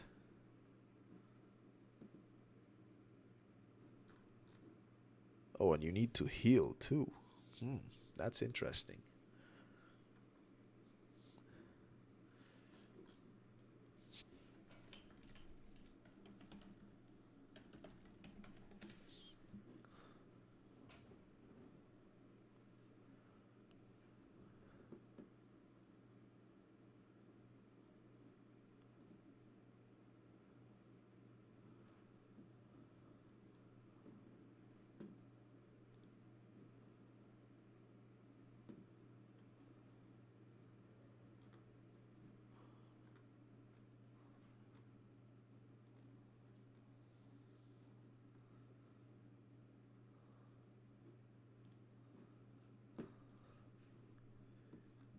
Let's see.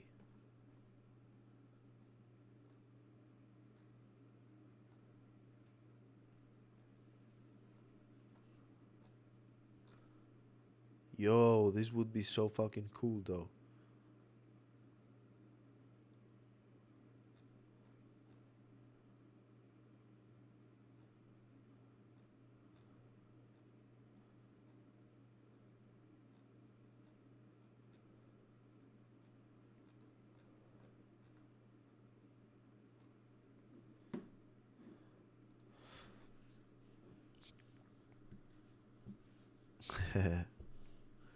No, no, no, no. I'm not lacking focus. I said I'm lacking focus and I need to get it back.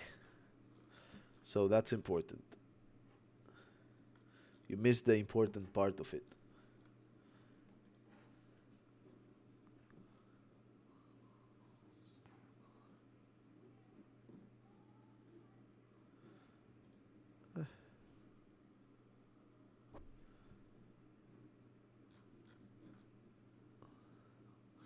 Let's grab this one.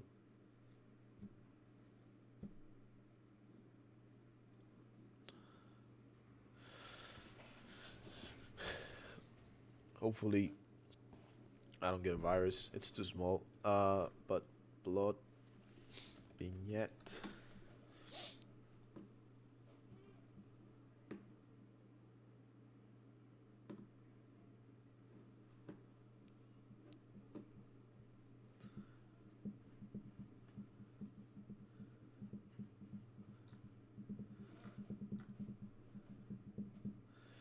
I quite like this one actually.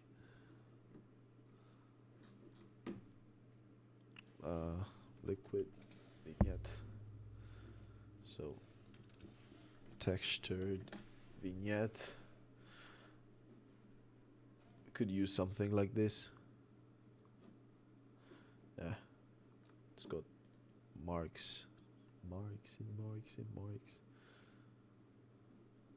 Yeah, let's use something like this.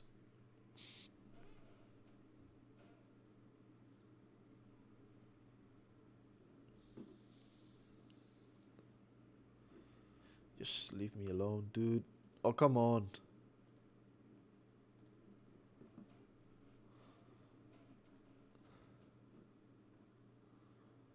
Yeah, these are nice. Let's grab them all. Like, this one's pretty cool. Oh, don't tell me they're off. Oh, they're there. But I need to...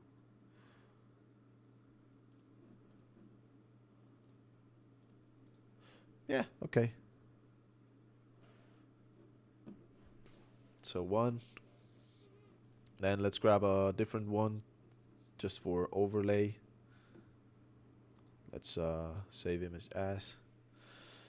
Okay, so we've got what did we say? We said we've got a couple of different states, like damaged, very damaged, and just a little bit damaged. Sorry. So let's get this one. Oh, come on, man. Let's get this in Photoshop. Let's file new. We're gonna have to go 4K. What's the 4K?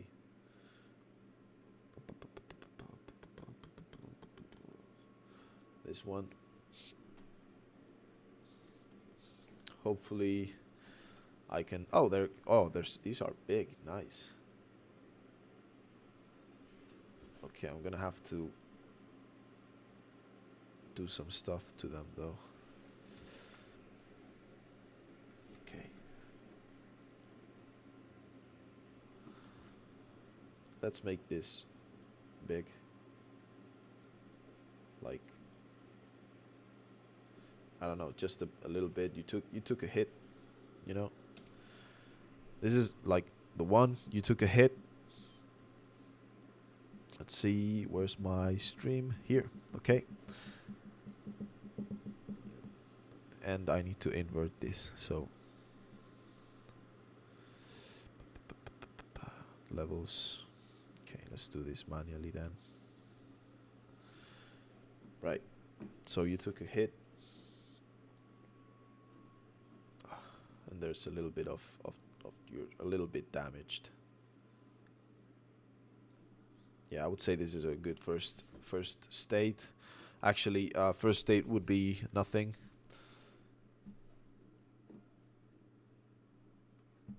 UI in game. Let's... Oh, actually, hold on.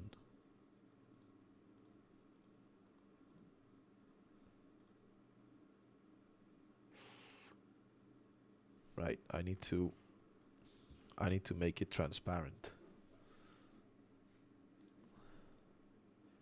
So let's select the blacks and get rid of them. Okay. Yeah, that looks alright, I think. Let's control U, make it pure white. pure black in this scenario. Let's get of that little line in there.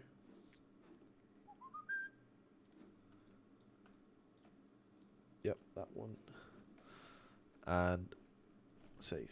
So this is a PNG, and this is sprite underscore damage state 1. Now let's come into this and grab damage state 02.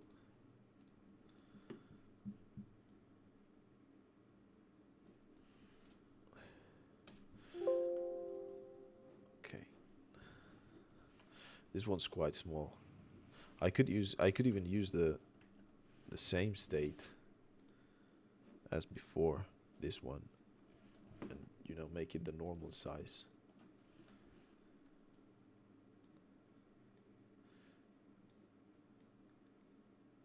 Let's rotate it to give it a little bit of a twist. Yeah, I think that's cool. Let's get rid of this. And as always, we need to get rid of the black.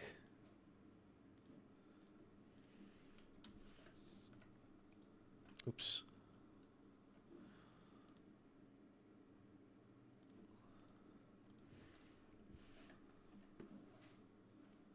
And make it full white.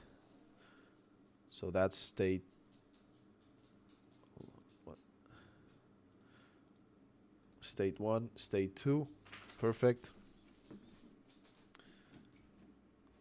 And state 3 should be O2.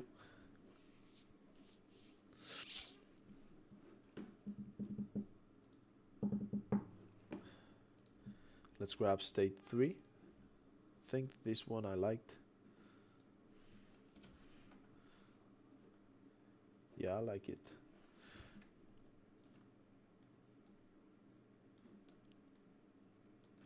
You might be thinking I'm crazy for doing this stuff.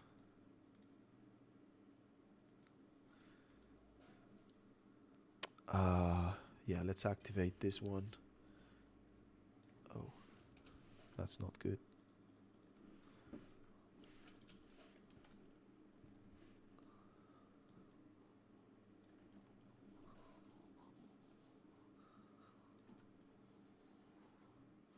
Let's add a little bit more splatter some places, I guess.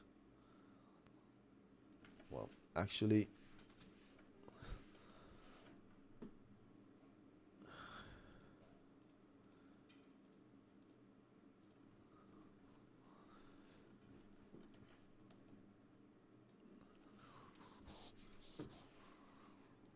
let's Control T and flip horizontal and just get rid of some of the extra details that might not be good or may be a bit too repetitive.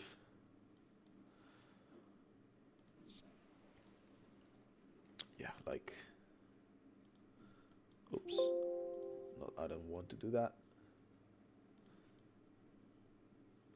Like that, maybe. Yeah, I think that's okay. Let's get rid of this. Hold on.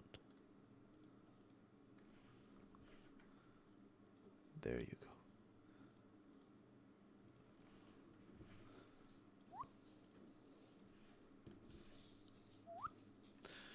Okay, and this is our last state, which is like about to die. Damage state 03. So, how would this guy heal? How would you do that? I have to go for like literally 50 seconds. Pee, like the dog needs to pee, and I want, if you could please, comments on what do you think he should do to heal. So, yeah, I'll be right back, okay?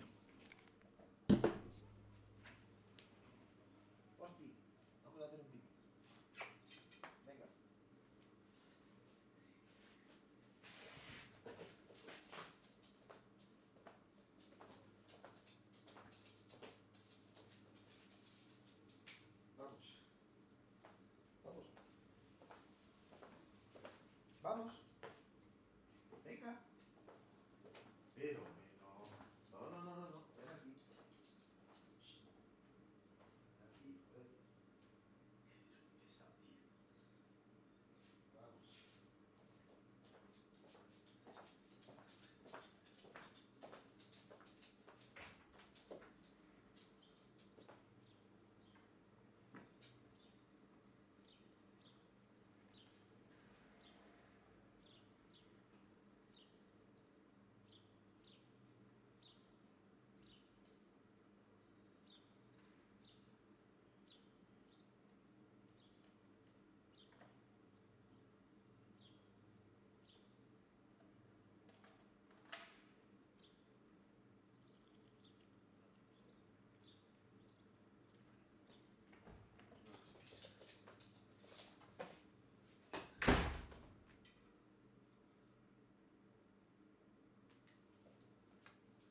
Venga, ven.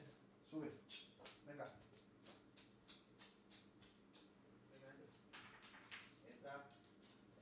Ah, pues nada. Que te des. Pesado.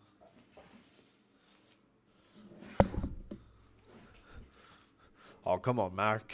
I thought you did a serious suggestion. Disappointing. Disappointing.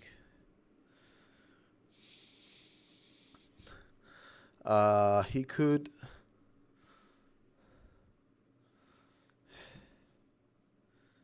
Maybe he could take painkillers. Actually, I've never. Nah, bandages is like, yeah. People use bandages too much. He could take painkillers.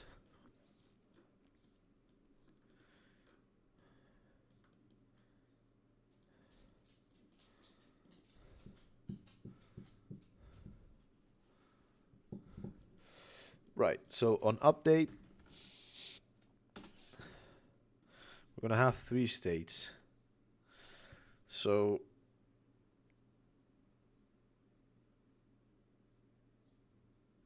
hold on. Let's prepare the UI elements for that first. So UI canvas, in-game UI panel. We're gonna game object. We're gonna UI. We're gonna do a I don't know, image, and we're going to have it stretch all the way. Let me check the scene in 2D, see what we're doing here. So 0, 0, 0. Okay, there you go. That's my image. Now let's come into the sprites. UI, in-game, damage state 01. We're gonna have it as a sprite. Apply. Okay, 02, sprite, apply. 3, sprite, apply. No, I know, but we could do bandages and also pills. How do they heal? Like, let's watch a video. Healing on horror games.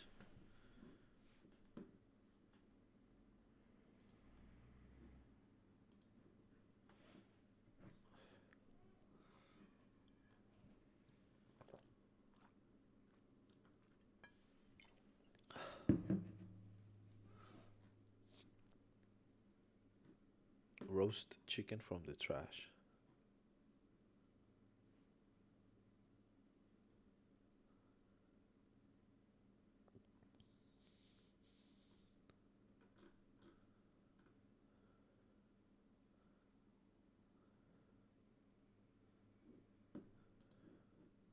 Oh, he could drink. He could drink like a.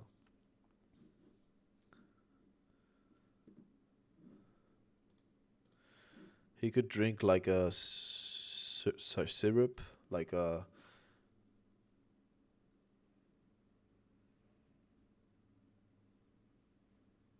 Nah, dude, that's too complex. You're going away from the idea of this game. I'm sorry, Mark. Let's create an empty child for this. And this is my hold on. 0, 0, 0, 0. This is the damage states. So UI damage states. And this is UI state 01. We're gonna use the sprite state 1. It's coming to the game. And let's tweak. Obviously we want something reddish, not too much, and very transparent.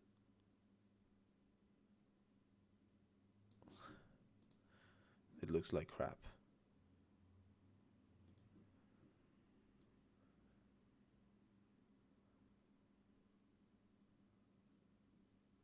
It looks so bad, dude.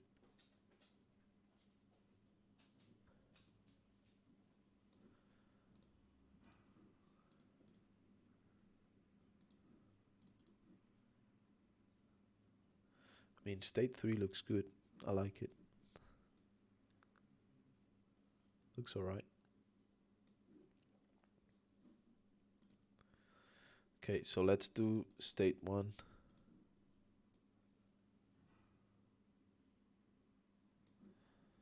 Okay, let's add a little bit of a vignette to all of them. So essentially, that's state 01. So let's do a 15% vignette. Hey, dude.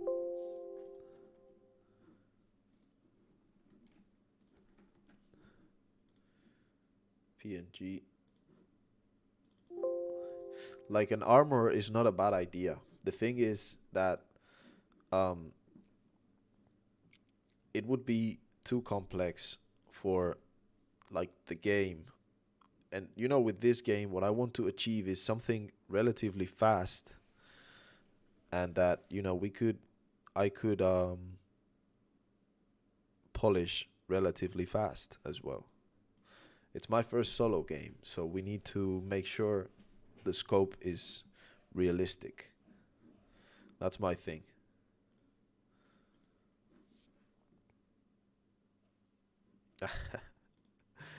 Ah, you're such a drama queen all the time, man. Let's do 30 for state 2. Let's be careful with the black background.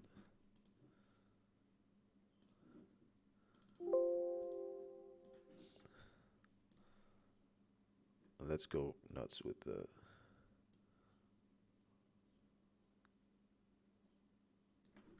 state 3. Let's get rid of the black. PNG and 03. Yeah.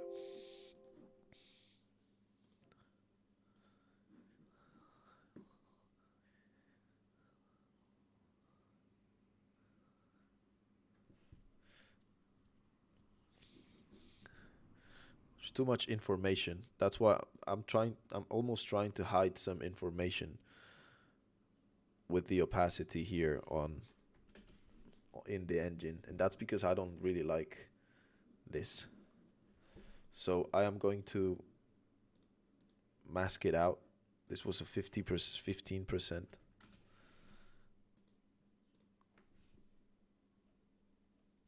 Right. I'm gonna create a mask.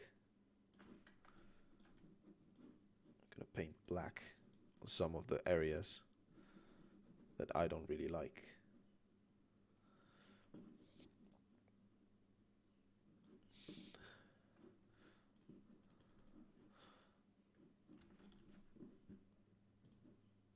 Ah, come on.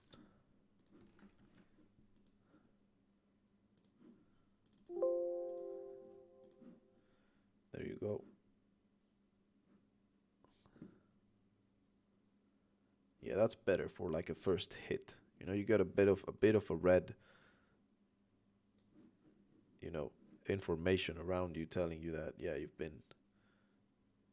been damaged. You're not on your full health. Let's duplicate this and call it state O2 and use state O2. So on state O2, the problem I have, let's open it because I don't think, I like what I see, but I don't want that much information. Let's create a, let's give that, oh yeah, I have to do it here. Yeah, nah. So state 2 is cool, but I don't want that much information on the sites, you know. Like that's cool and all. You know, just a little bit is all right. Not the crazy amount that I had before. Maybe a little bit more in the middle of the screen would be actually pretty nice. Like maybe that. And obviously we want more of this. So let's save PNG state 2. Ah, come on.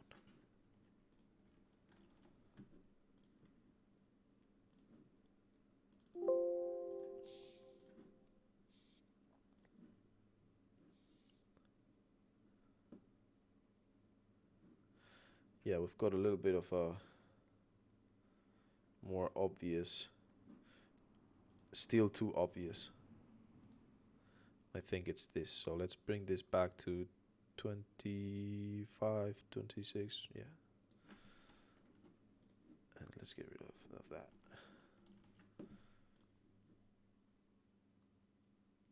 And that's, the black background, dude.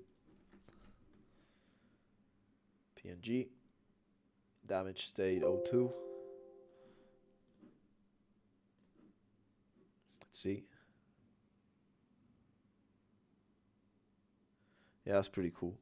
Let's compare it to 1.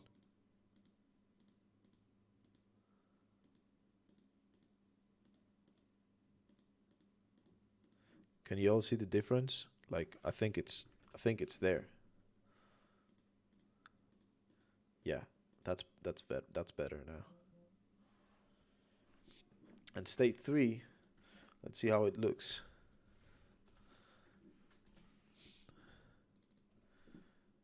Yeah, that's way too much.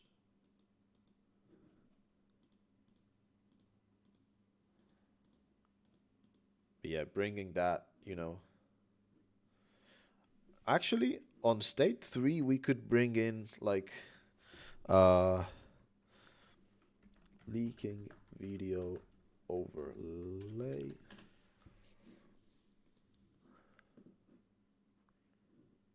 Like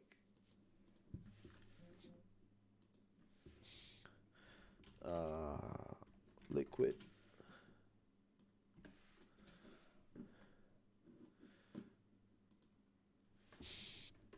blood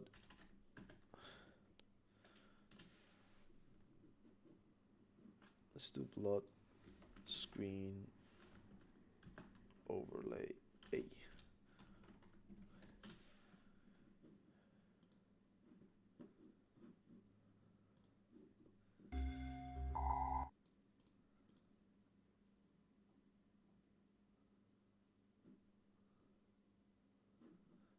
That's too bloody, I think.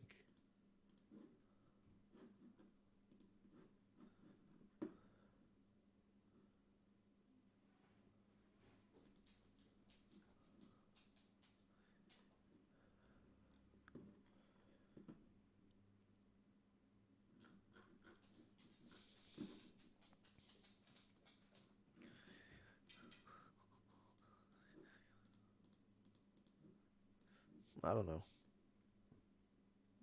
What do you all think? Some blood leaking or nah?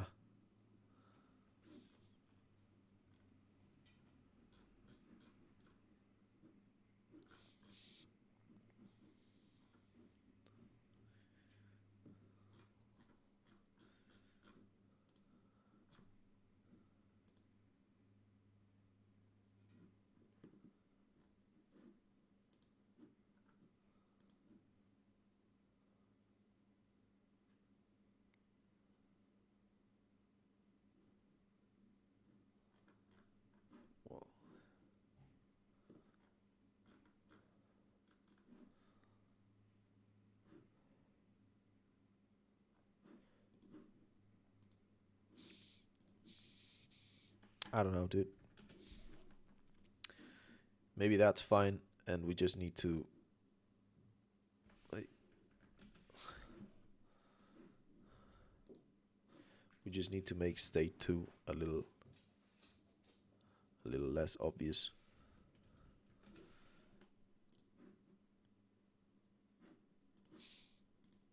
Like, yeah, state 1 is all right. You know, you can. Yeah, let's just code it and see what we can come up with. State 2 and state 3. Yeah, state 3 I don't love. So I'm going to see what I can do.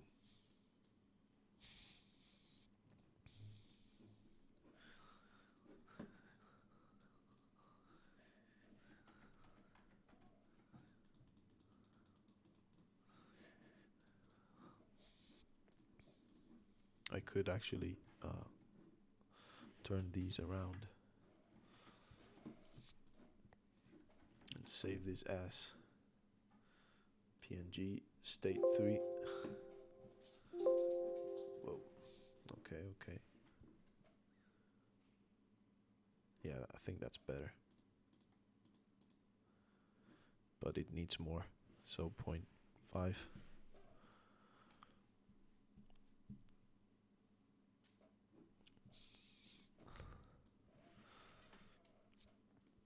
Maybe. Well, this is just fine tweaking anyway, so.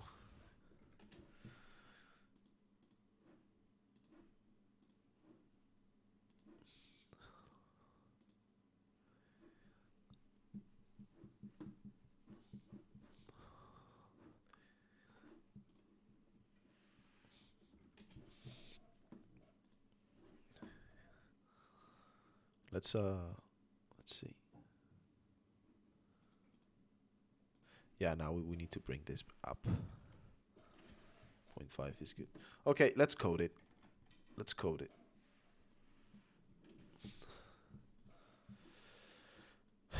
Right, so on update,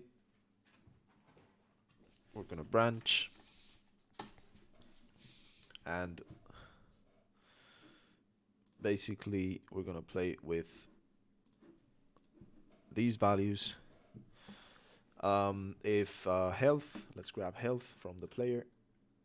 So let's find player,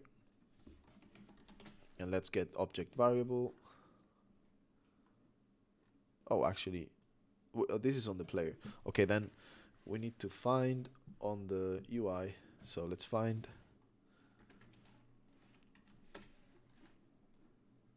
on the UI. Let's find UI damage states. And we'll find the transforms. So 1, 2, and 3. So UI state. Oh, come on. Okay. 01, 02, 03. Perfect. What do you mean, Mark, that I'm not lovely? What is the issue, man? I'm doing all I can.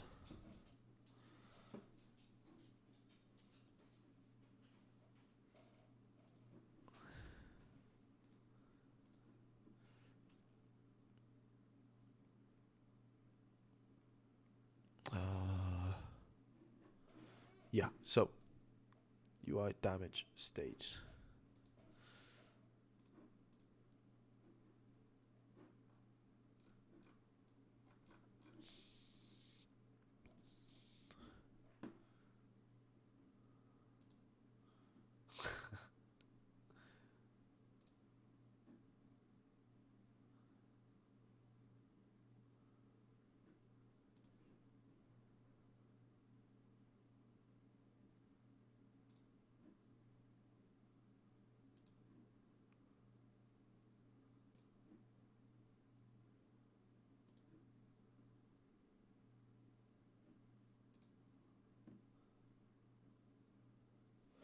Oh, yeah. I'm just focused on this, dude.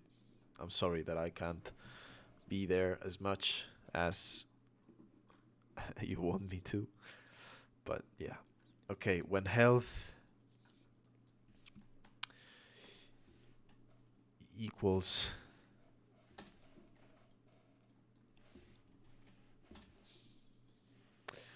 100, we're going to set, what is it, a sprite? Is it a sprite? Image, set color. So 1, 2, and 3.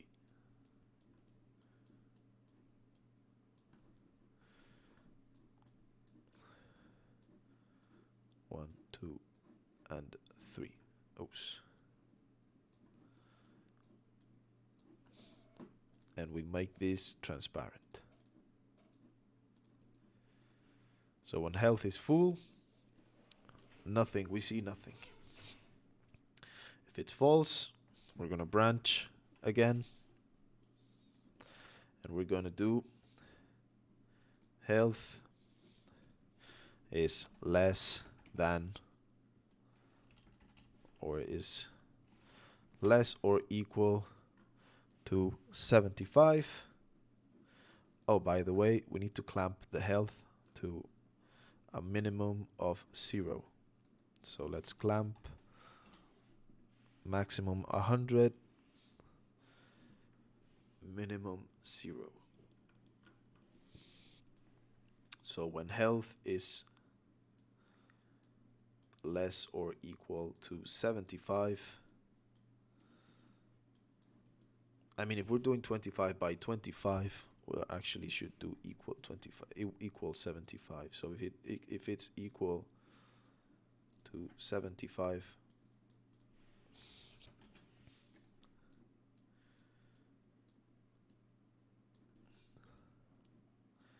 if this is true, then we copy this and we paste these, and again 1, 2, and 3. This is state 1.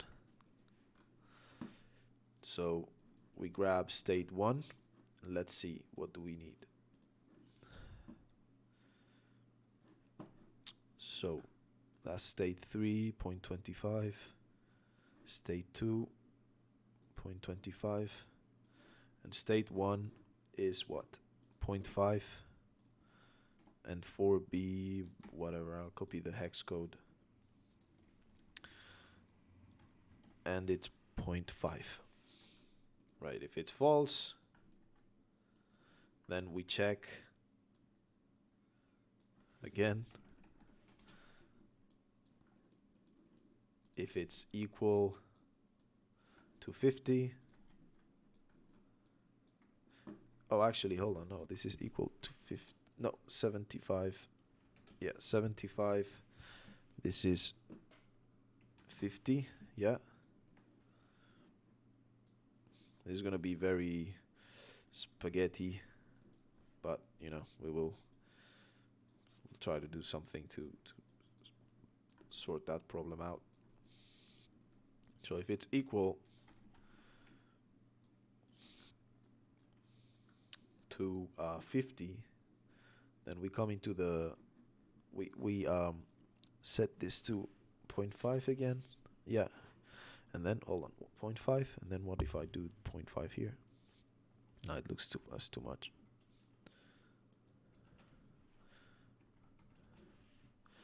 So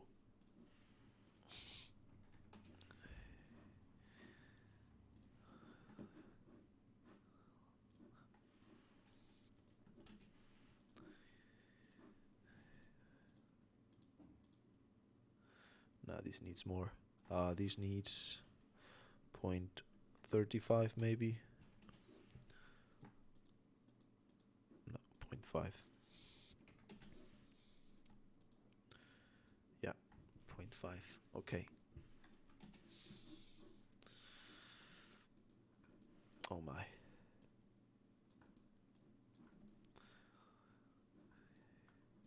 think I can get rid of these. This will clean it up a bit. And I can get rid of this one too. Because that color is already set. So this is state 2.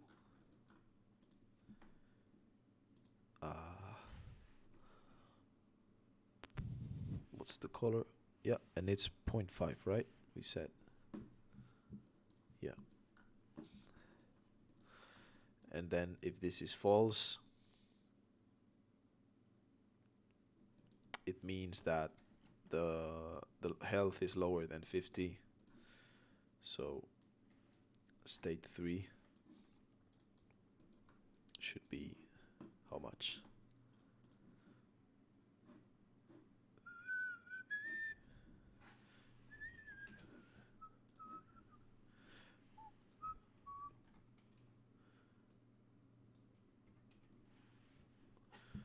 .5. I don't love it. Let's do 0.25. And maybe we can set this one to 1. And this one to something a bit bigger too. Yeah, maybe that's a better idea. So we set them all again. Okay.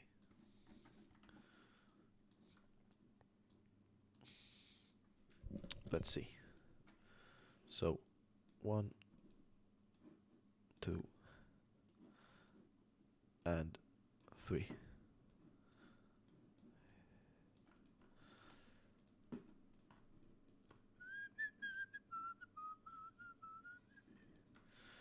So we said that's the color.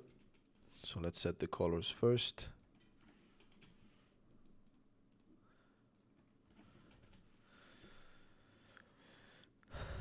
And we set 0.75, 0.75, and 0.25. I'm not sure this will be very optimal in terms of performance, but I don't know. Damage states. Let's see how that works.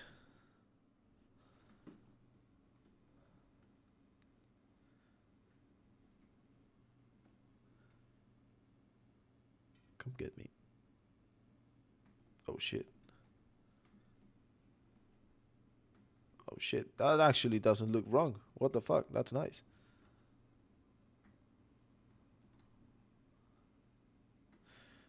Okay, I think my health is 0 at this point. Oh my god. Yeah. I was doing that noise, by the way. It's just not recorded. So when health is 0, let's kill our character.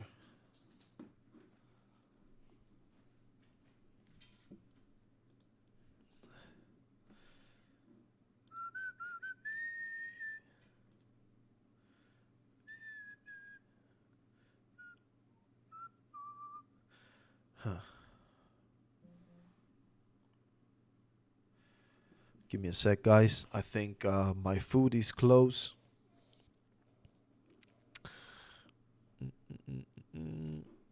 But yeah, let's get the player.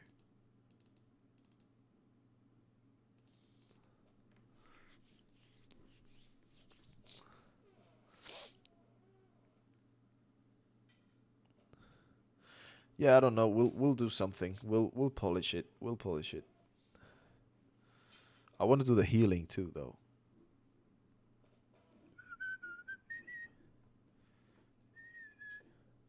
Perfect. Death.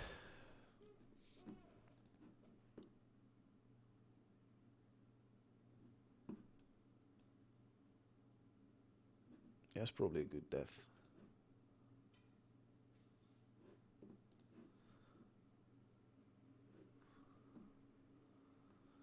I mean, we need to think about a first-person perspective.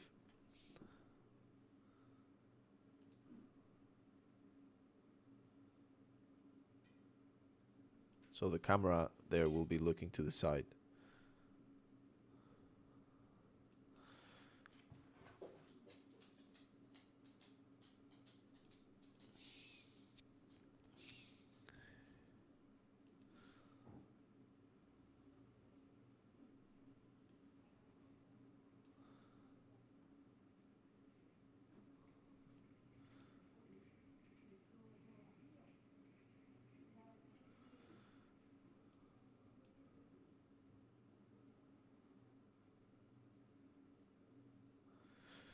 Yep, that will look good. I think that will look quite alright. Give me 1 second, guys.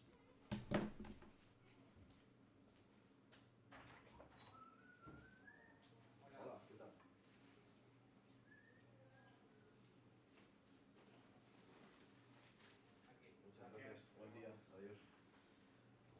Vamos, Foster. Venga, vamos. Vamos, venga. Vamos. Vamos. Tío. Es un petardo, tú, Vamos. Tienes que hacer pis.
Okay, I'm gonna eat now, by the way. So, if y'all want to take a break, 25 minutes, we'll be right back. If not, I mean, I'll be watching some YouTube videos, so you're welcome to watch them with me. It's shameful. Proof, like it goes down through here. The arms are not bulletproof, and it actually fits very awkwardly. Let me put it on for you and model it. Check me out. Don't I look amazing? So, as soon as you put this thing on, you can tell it does not feel like a regular suit jacket. This is the actual inner bulletproof liner right there, and I assume it's just got some Kevlar in there.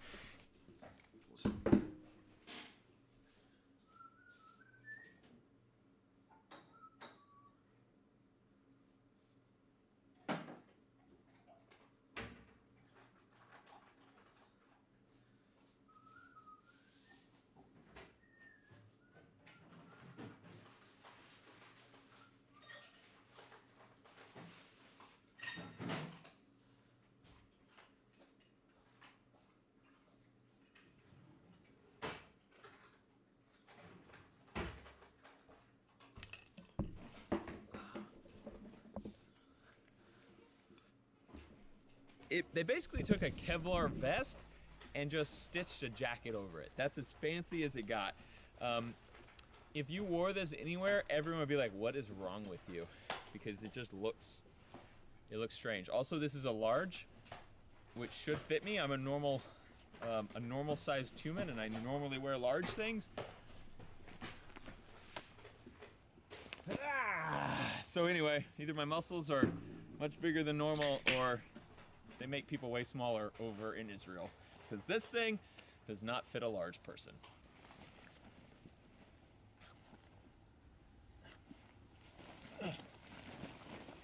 Easy. This suit jacket is level 3A, which means it can stop up to a 44 Magnum. So we're gonna find out if it'll stop up to a 44 Magnum, and possibly beyond. First up, my favorite gun, the 25 Auto.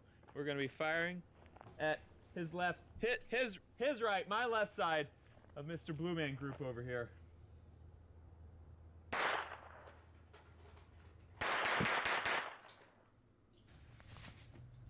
One there, one there. One went through the arm there as he was falling. Looks like another one there, another one there. No penetration. Sorry, Braveheart. John Wick's bulletproof suit was a little bit nicer than the one we have. But let's go ahead in John Wick fashion. Shoot the Terran Tactical. Combat Master, 9mm. I'm going at his right side. About took his arm right off. Sorry, I got lost in his pectorals. Definitely crumpled up in here, but no holes in the inside. It caught the 9mm. So let's go bigger. 45 ACP out of the old Glock 41. Same side as before. Woo! Pretty easy to see the 45 ACP hole, but nothing made it through. We are about to max out this suit's potential. This is a 44 Magnum round shot out of my Taurus Raging Hunter.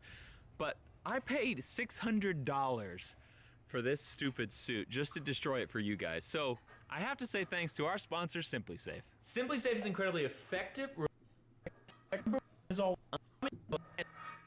Chance of going through, we're gonna continue shooting on that same side, but now with a 44 Magnum. 44 Magnum got piled right on top of that 45 ACP shot, which is pretty much the worst possible scenario for Vinny. But did it go through? No, but punched really hard. Look how close that, I mean, that's where it hit, but nothing went through. Well, Vinny, we're just gonna have to take it a little off label and go even more powerful. How about the old fan favorite, the 30 carbine, but you know, out of a pistol. For those who don't know, this is a very common old rifle round. And then someone thought it'd be a good idea to put it in a pistol. And the fireball is, oh, it's something magical. Same spot. Woo-hoo-hoo! So the beauty of this is it is a rifle round, so it's going very fast. Hopefully fast enough to get through armor. The way to beat armor is with speed. I think one of these holes is our 30 carbine hole. I don't think that one is. Still nothing. Dang, Israel. Got a little challenge for you guys right now. Check this out. In my left hand, this is a 5.7 by 28 round, the 5.7. I'm gonna shoot it out of my pistol, the FN 5.7. This round is very fast and has had some controversy in the past because it is very good at getting through body armor. This round is a 500 Magnum. Crazy big, crazy power, hurts your hand every time you shoot it. Tons of power, way more than this one, but not going as fast. Which do you think will go through? This one, both, neither? Comment below, 5.7 versus 500, which one's going through? Went ahead and loaded up the 30 round mag with one round, because one's all you need. Here we go, I'm going at Vinny's left side now, my right. Fresh target. That seemed like it might have gone through. Perfect shot there. It stopped. Holy cow. Boys, we got a 5.7 stopper up in here. All right, so those of you that said that would stop, you're halfway there. What about the 500? It's everybody's favorite gun to watch me shoot. 500 Magnum. You can do this, Matt. Oh, yeah, you can do this. Broke his arm off. Ow! God! High five and oh no, low five. Okay, you can see the entry hole, that's for sure. Oh man. Oh, that's not good. When you have bulletproof vest in your chest, God, All right, guys, here's the lesson of the day. Never doubt 500 Magnum. Golly, that is crazy. But it didn't penetrate. I think the bullet's still in there. I may have got a new gun or two. This is a Black Aces Tactical Pro Series S Max, and it is a semi-auto 12 gauge shotgun. I went ahead and put the salvo on there too. Whew. Oh, check this out. Look at that, got the demo ranch on it. All right, we are going to go ahead and pump Skinny Vinny full of lead. We have birdshot loaded in this thing, and I'm gonna see how well this thing runs with some low brass birdshot. Vinny, you ready?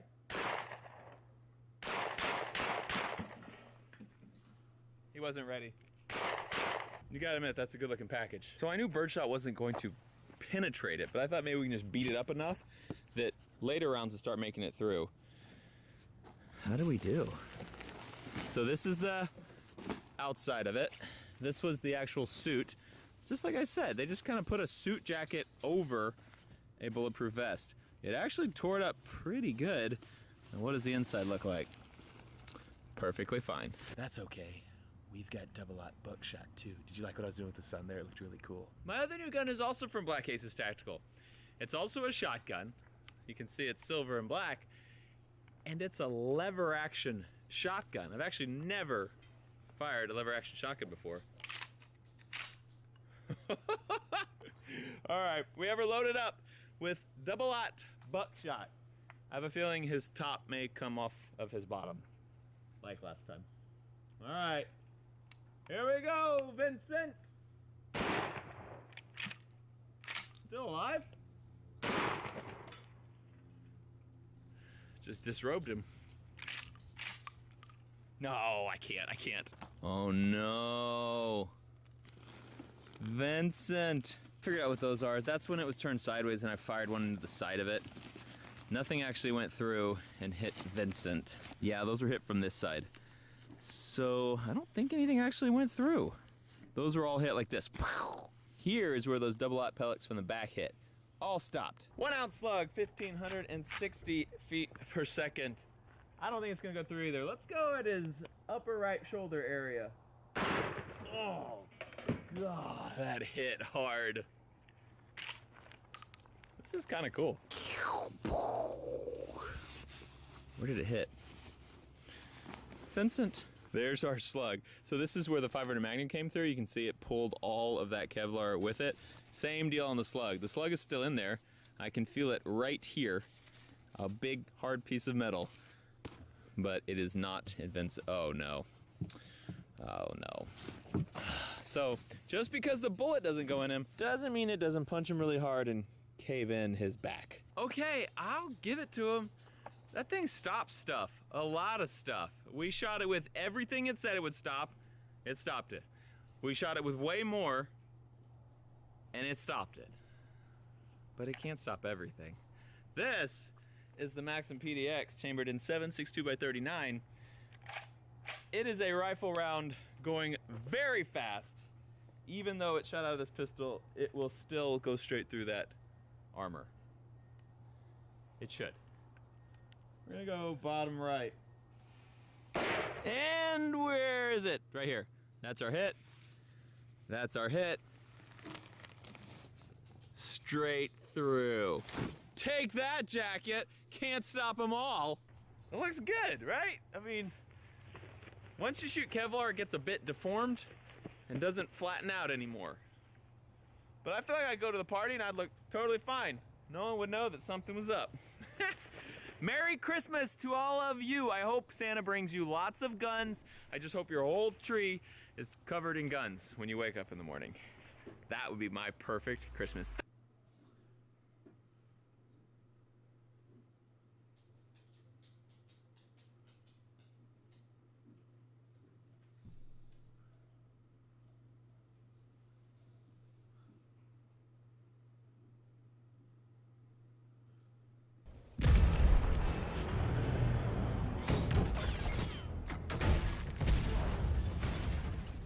Hey guys, welcome back to another video here at Slippy Slides. So in this one we'll be taking a look at how Nemesis from Resident Evil 3 Remake works off camera, much like we did with the Tyrant, otherwise known as Mr. X from Resident Evil 2 Remake.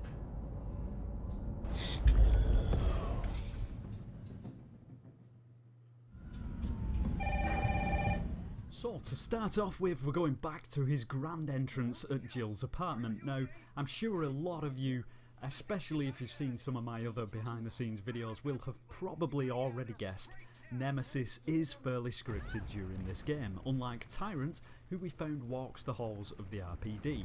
So Nemesis often just spawns behind walls or wherever he needs to be. In this case, if we rewind, we can see he spawns just as we answer the phone.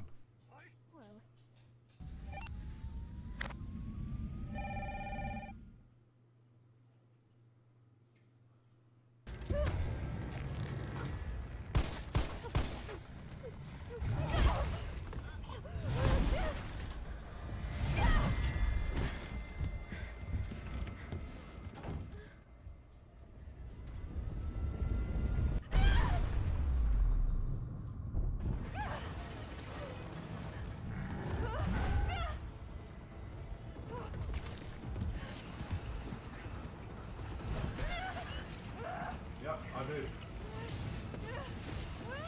It's a great game.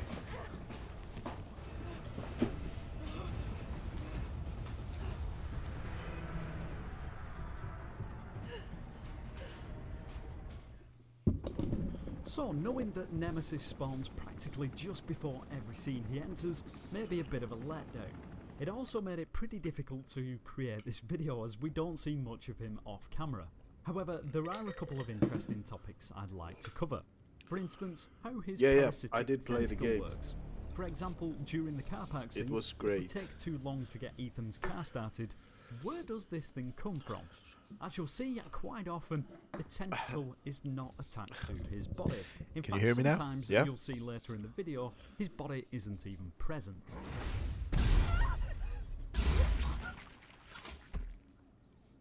Uh-oh. Zeros.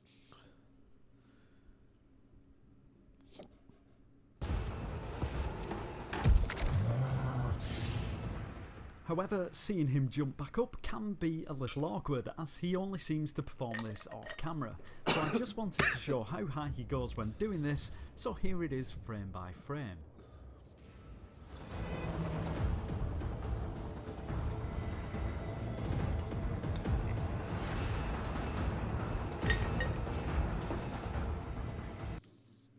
I love Resident Evil environments, man.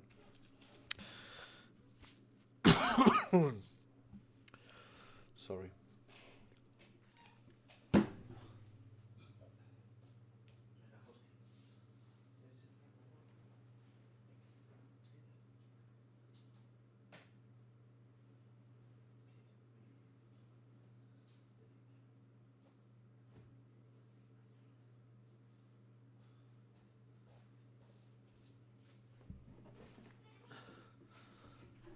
Okay. Whew. Hard time now after lunch.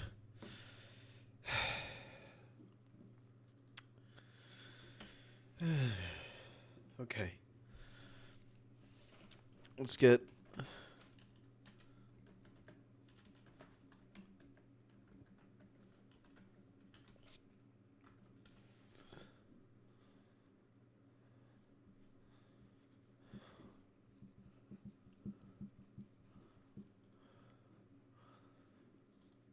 what the fuck?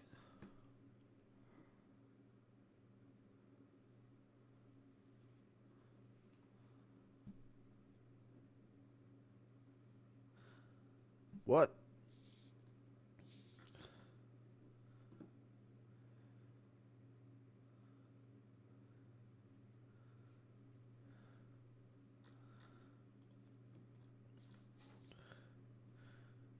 Yo, it didn't go viral, but it a lot of interaction here.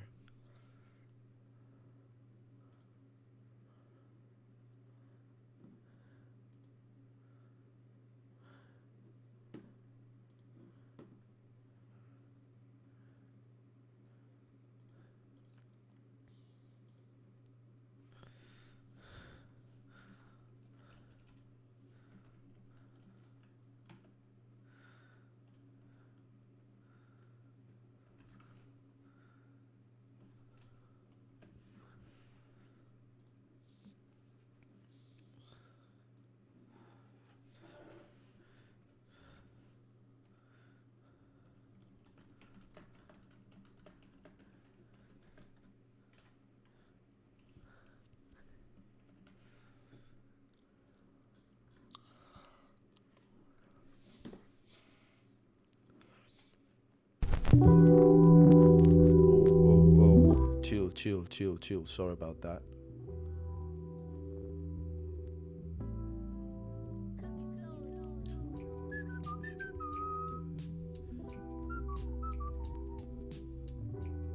This is DMCA free? Hey, I love this instrumental, man.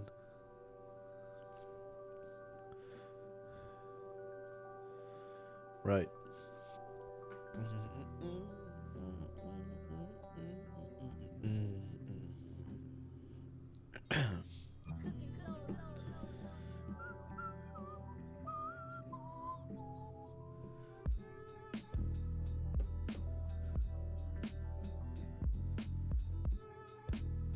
Oh, nice.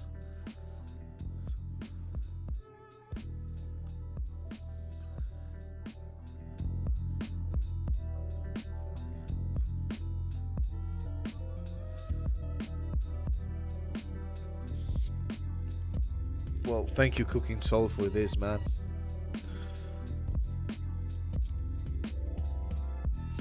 That's amazing.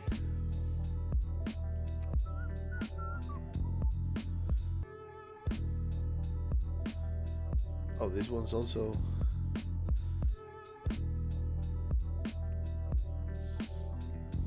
Right.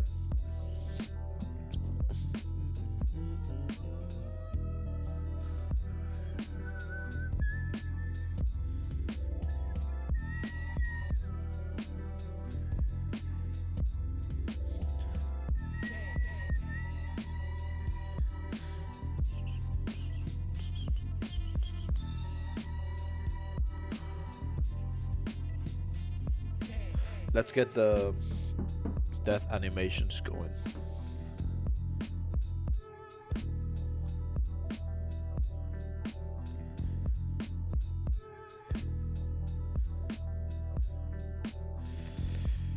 Let's create a new layer.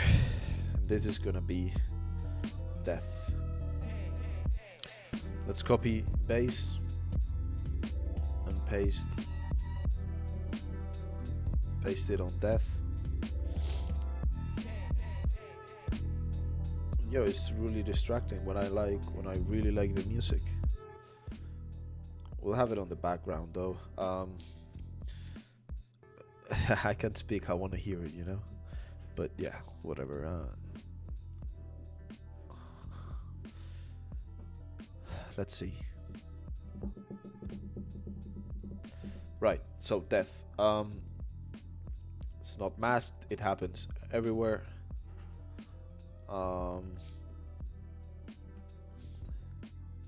Let's actually see how it looks. Where's my death animation? Dying. Let's put it in Unity. Player animations, main.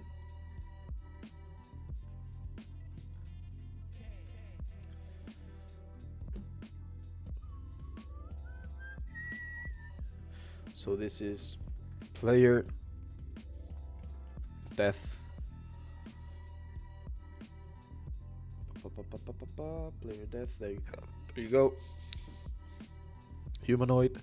Copy from other avatar. That's player male.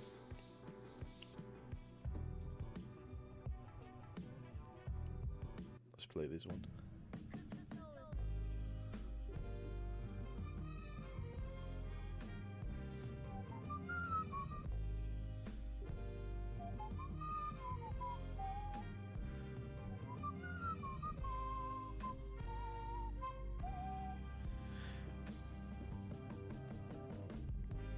Right. So standing movement, let's get the death in. No loop time, bake into pose, original, and original. Let's see that. Perfect. Oh, and let's call it death. Come on, man. There you go. Let's set this default. I'm gonna play this playlist from the start.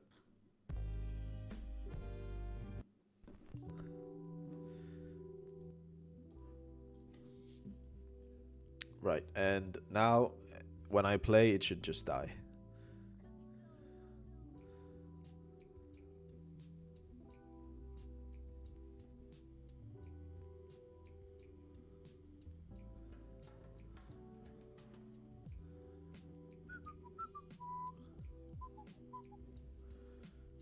And that's it. He's dead. Nothing else should have played though. That's weird. Oh, because of the rotation of the player. I see. Right, so I like that. Let's set as default, make transition, and let's add a parameter, which is a trigger, and it's death. So on death,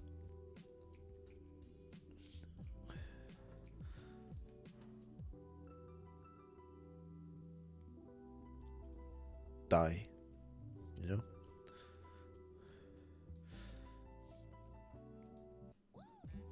Perfect. So on update, when health equals 0,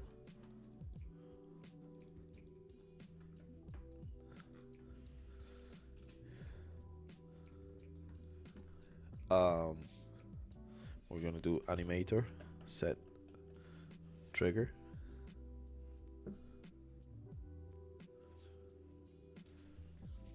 death. Set trigger death, but we also need the layer states.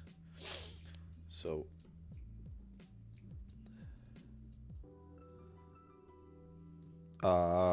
set layer weight, layer index. Let's get layer index. I think this is called death. Yeah.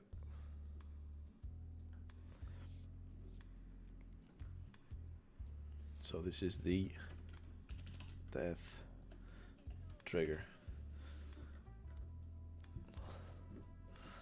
So animator set trigger death, and we're gonna set a boolean for the character, which is alive, is alive.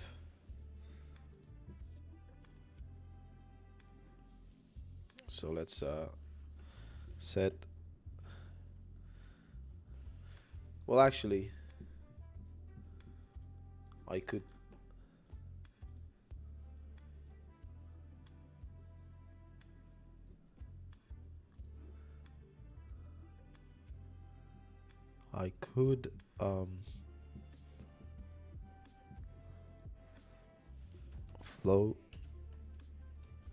Flow machine set enabled to false, but I don't know if that will disable all of them. Let's try it.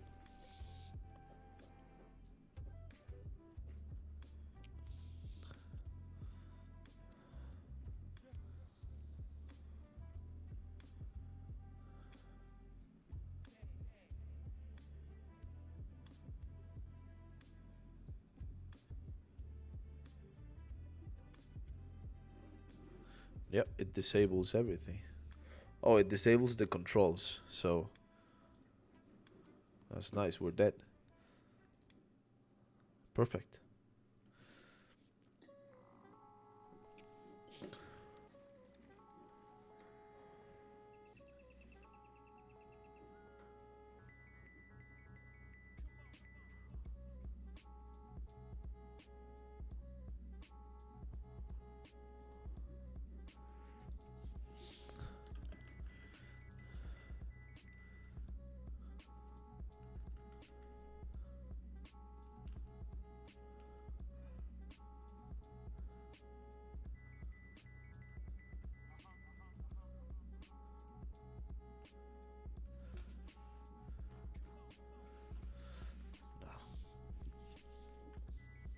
I mean, it does what it needs to do. Okay. That is pretty cool. me get rid of this. I don't want to see this every time I open the game. Yeah, so we've got good stuff going on. We can die, we can do a lot of stuff. What should we do next?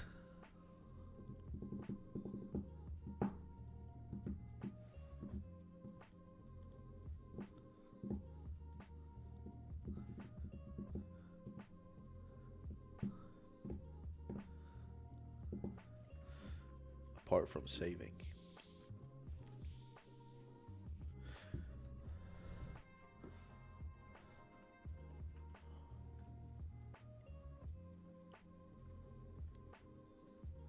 Oh, the healing.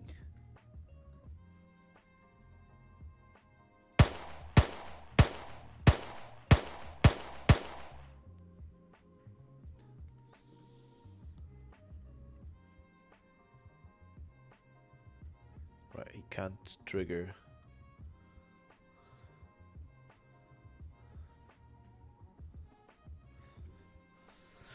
Right. Let's add the dependent weapons for the enemies. For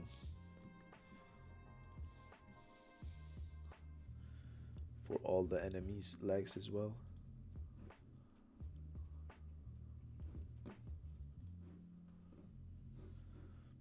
So let's do dependent weapons. Is it dependent weapons or weapon? It's weapon. This is a game object. And it's the axe. Dependent weapon. Okay. So upper leg and lower leg.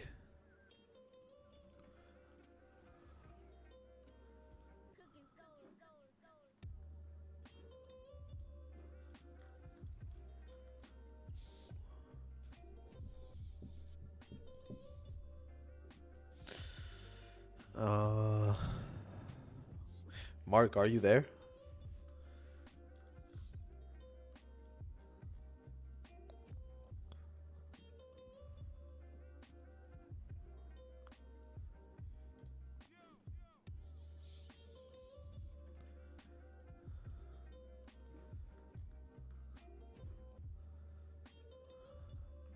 Yeah, okay.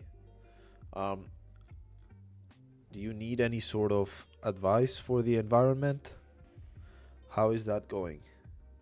Because you didn't come to me these days.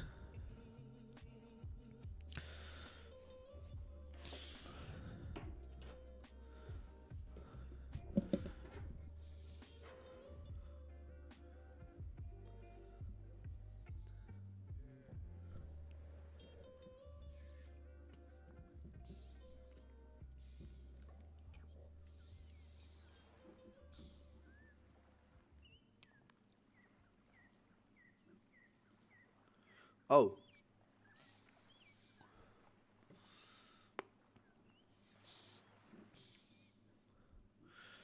Yeah, let's do it now then.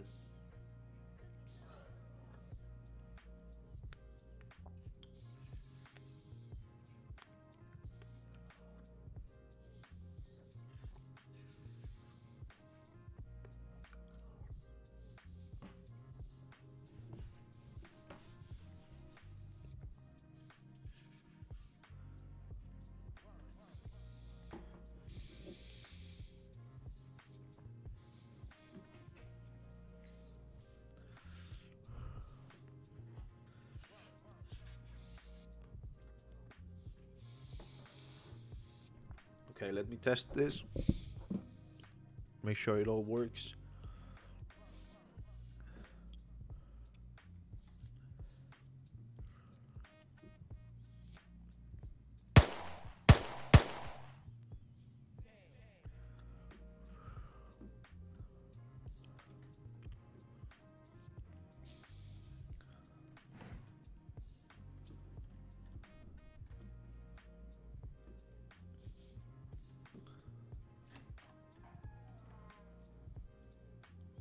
Nice.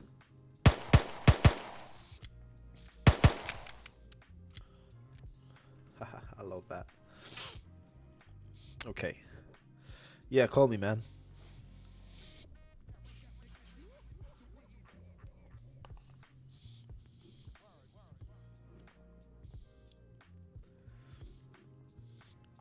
Or I'll call.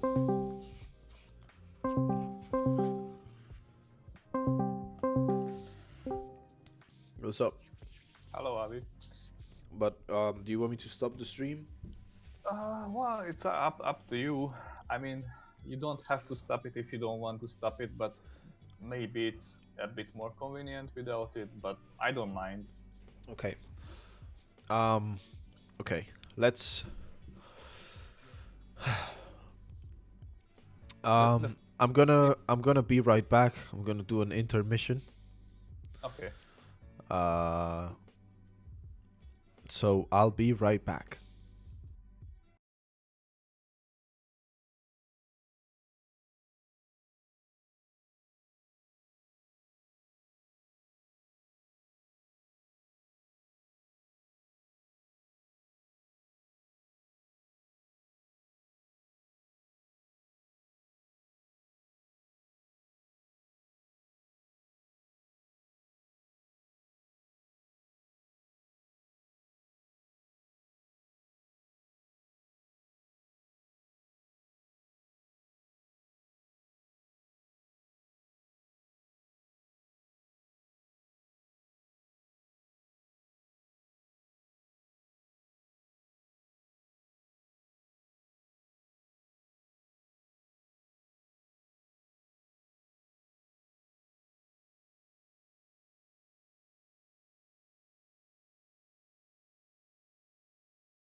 Okay.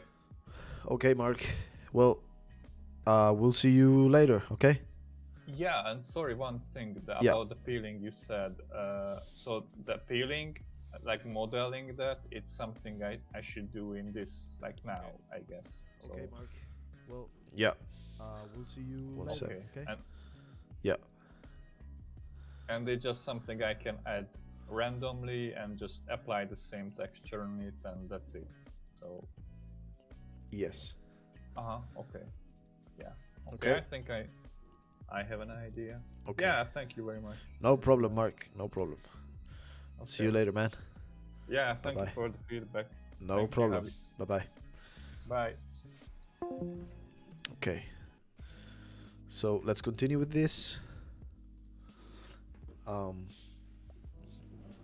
Let's make sure. Let's make sure what. Yeah. Let's add a.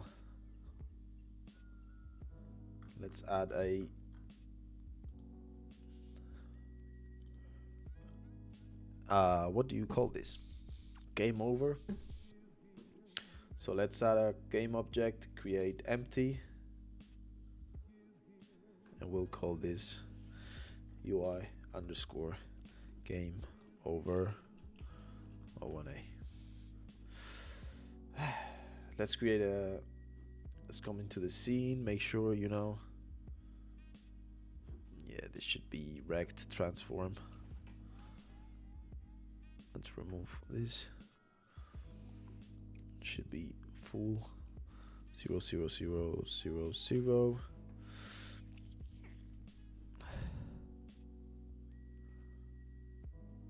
Yeah, let's get serious, man. What's the problem with that? Let's get serious with the dev. Too much gaming, too much stuff. Let's create a game object, UI, and I think I'm just gonna do a panel. This panel is zeroed out. Yeah. 0.5 is it? 0.5, 0.5, 0.5. He always want to troll me. Okay, this should be full black, and now in game we shouldn't see anything. And this is the UI underscore dark background. Not at all, man. I don't miss Unreal. Not even a little bit. I'm telling you. It's so easy to make something in Unity, man. Now I want to add a text, so let's go game object, UI, text mesh pro, and this is my UI.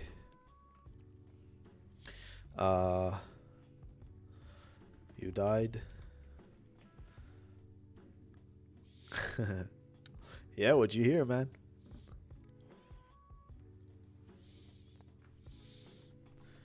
You died. Okay, let's make this the whole screen. Make sure we're not, you know, we're zeroed out. Sorry. This should be centered and centered. So you died.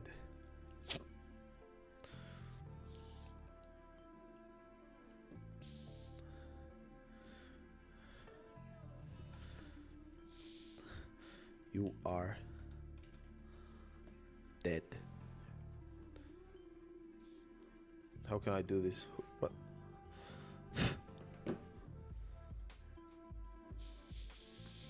Game over. Horror game.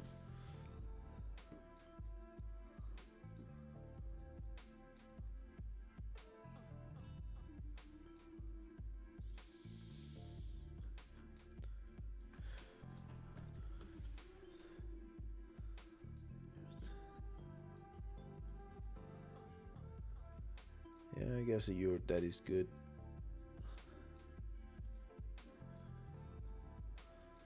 Let's use the regular one.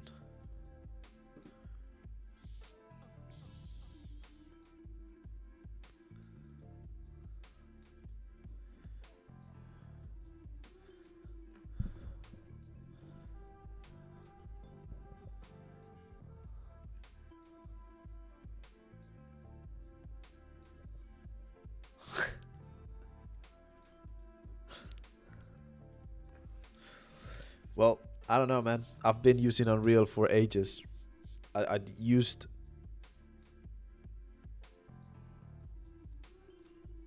Unity and hated it,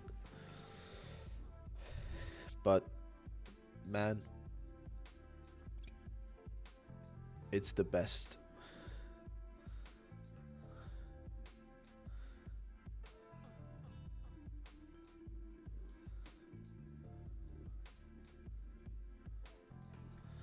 I think I'm gonna do a You're Dead and that's it. Well, no, it needs a restart button.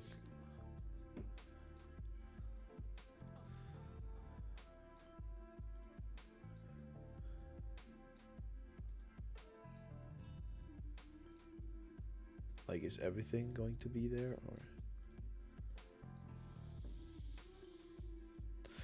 Well, for now, for testing, I just need a You're Dead. I'm telling you it's not, and you'll see.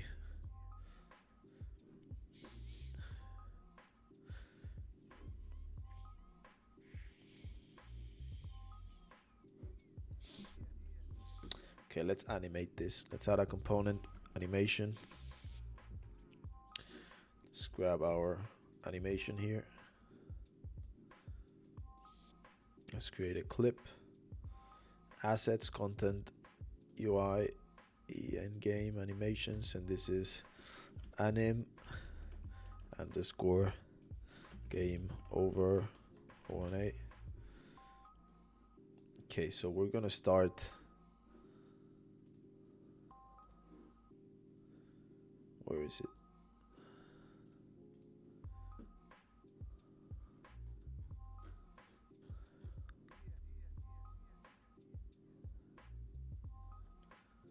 Anim game over. There you go.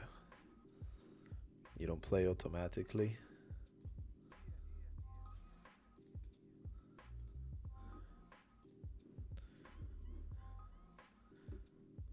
Oh, come on. So, at start, the background is there. Hey, what is that?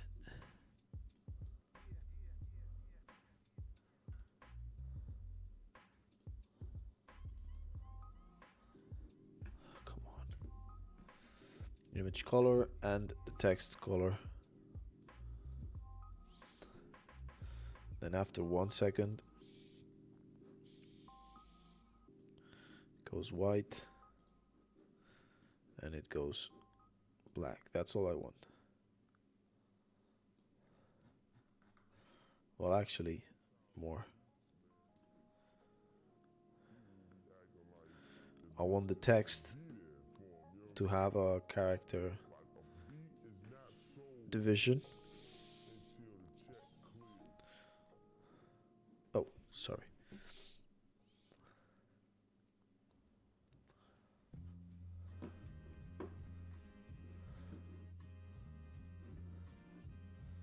Now let's make the defaults.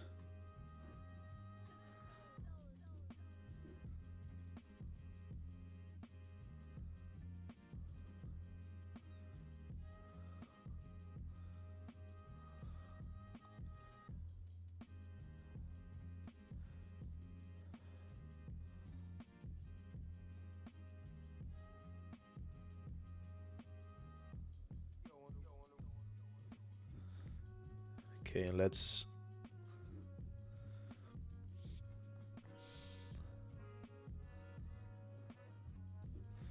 so text is white here and then it goes back to this. It's just for testing. Javi, how good is your blueprint? I don't know. I never tried, but I'm telling you, like, probably way better now than it was some time ago. I could probably do stuff now with Unreal.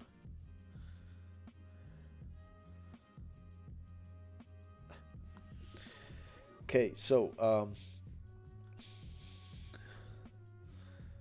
we find this and we do animation play.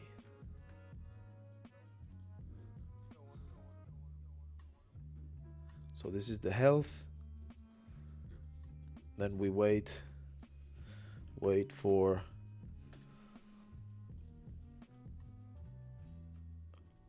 2.5 seconds,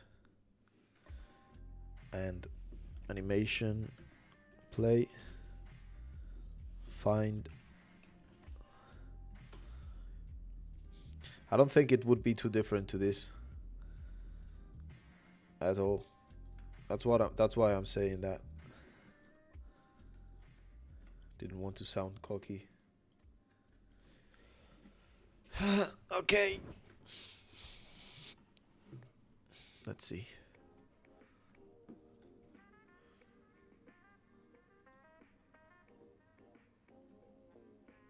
Hello.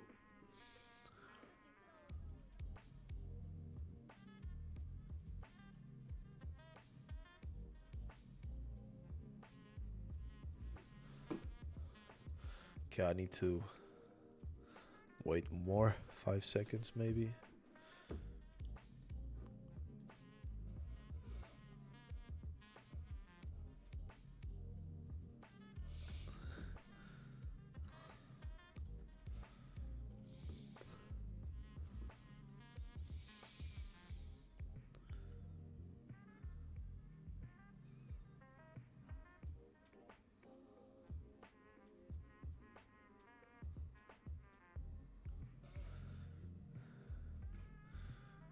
You're dead.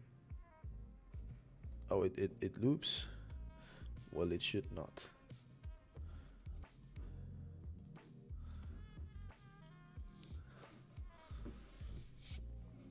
Okay, well, you can die.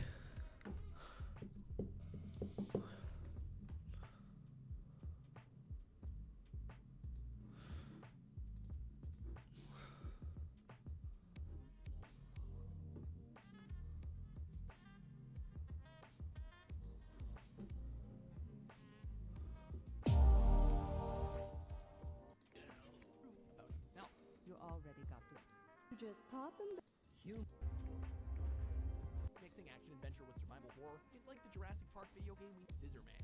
The game was unfortunately overlooked, despite spawning 2 sequels and a spiritual successor. This point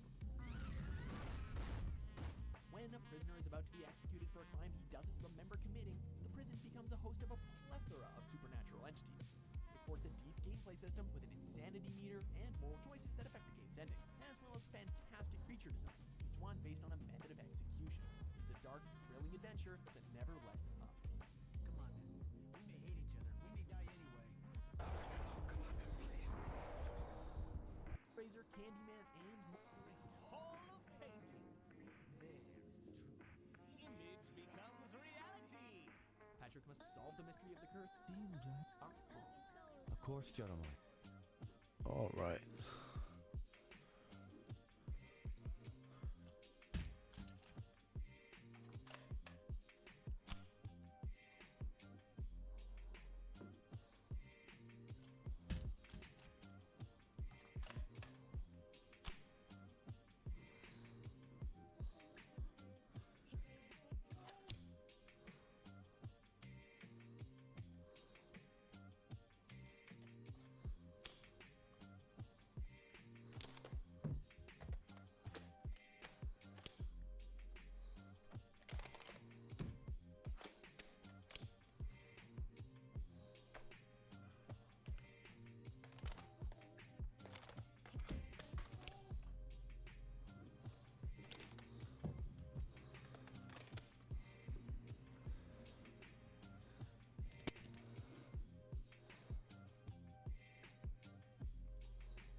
I like this guy.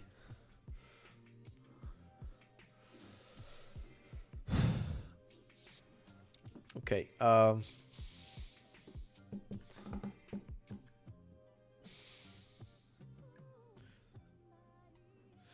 Okay, so healing. Healing.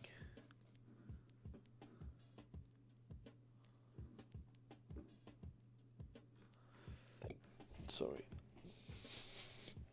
Let's try to find like a, I don't know, pill bottle.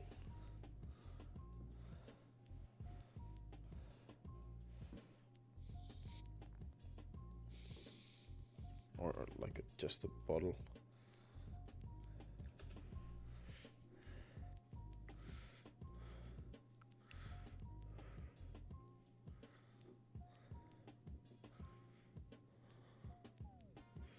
Nah, because this could get you drunk.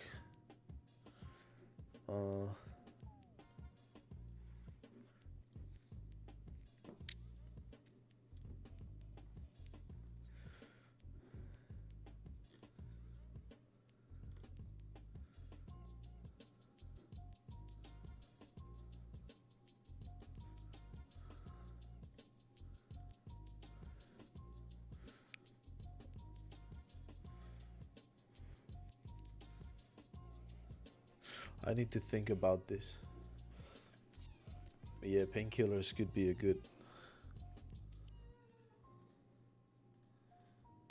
one.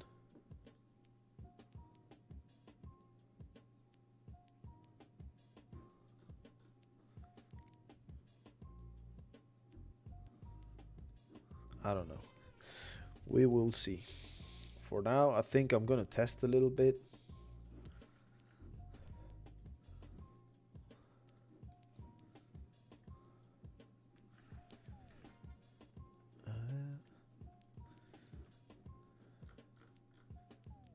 Oh, let's apply the overrides for the enemy.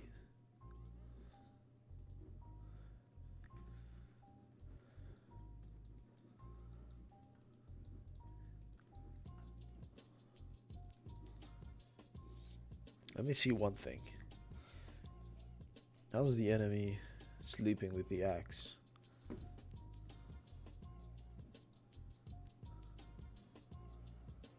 It's not terrible. What about when he's sitting down? See if we can get him sitting down. No.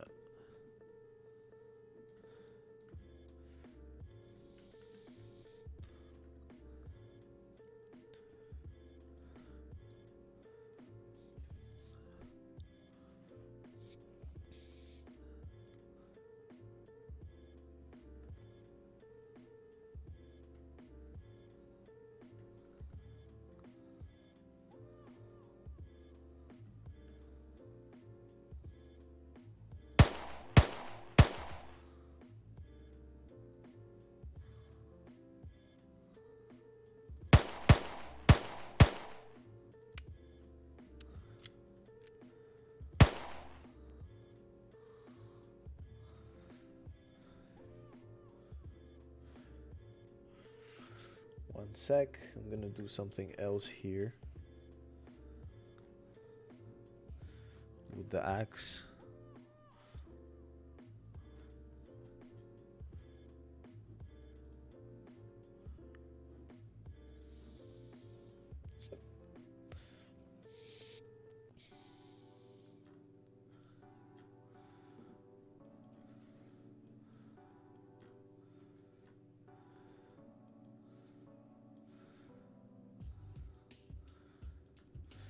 Right, update.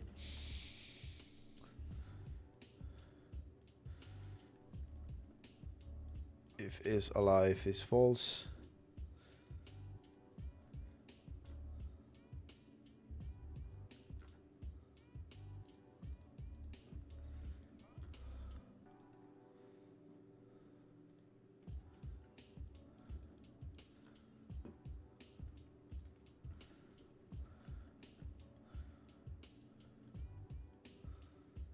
We do that too. So if we kill the enemy, he drops the axe. Just this is it. Yeah.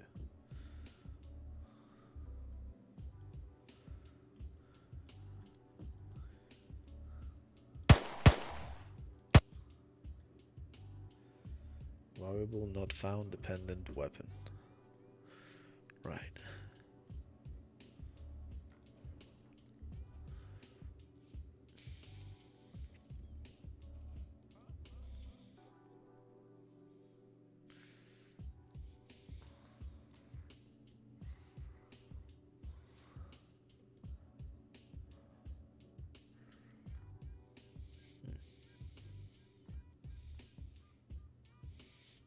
Okay. Variable not found, dependent weapon.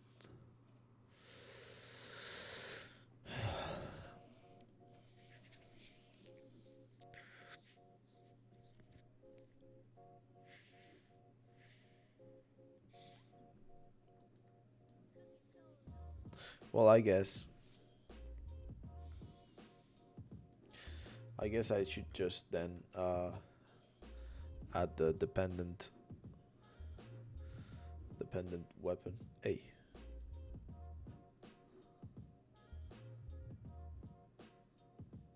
Oh, of course, yeah. Dependent weapon to the body.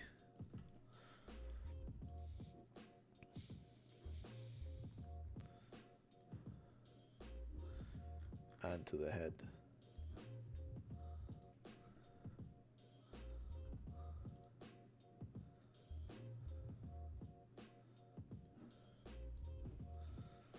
Let's see.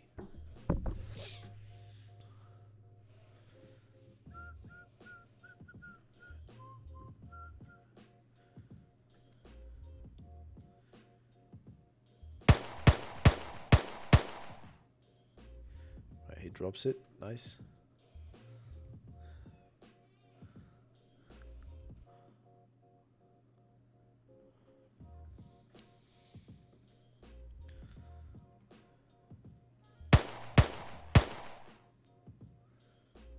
He drops it too. Nice. Okay, one sec. I'll be right back.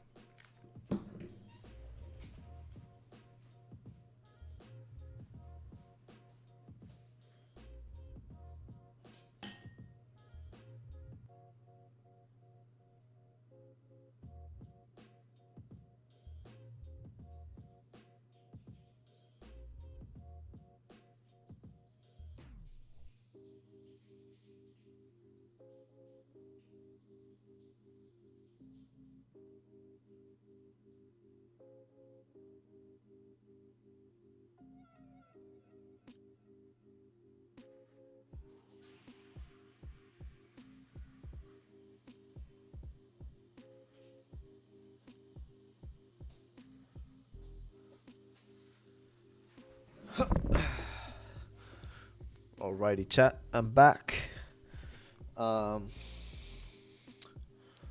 Let's see.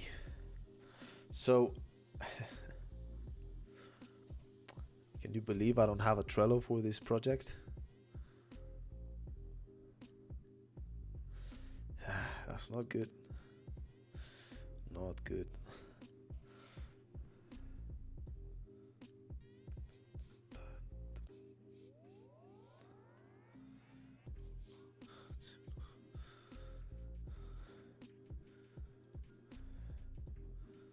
Oh, come on, dude.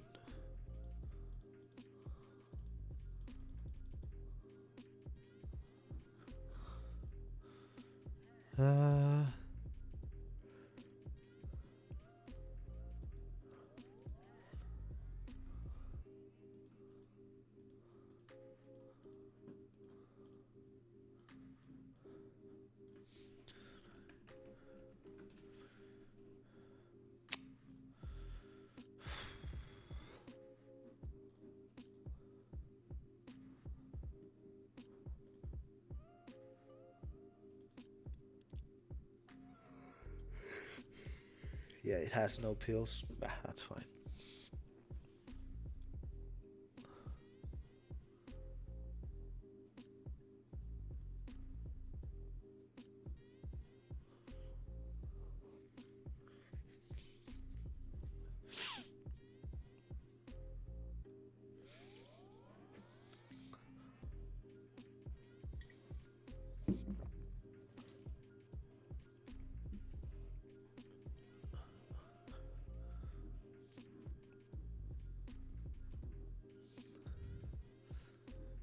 There you are, painkiller.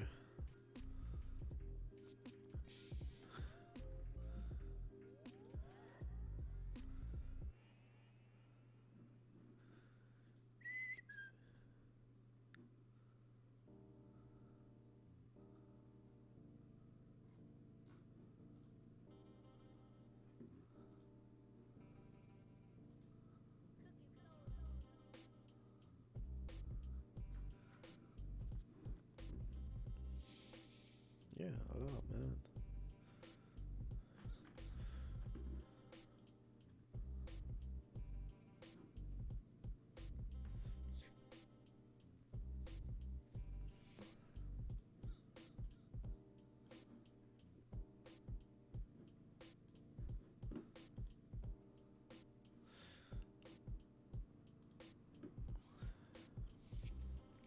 Right. Let me. I'm thinking about what I'm gonna do with the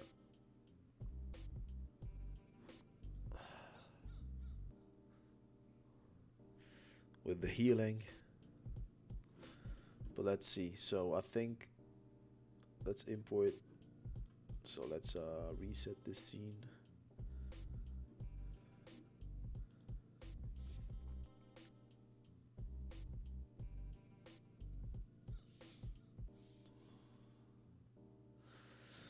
Yeah, let's import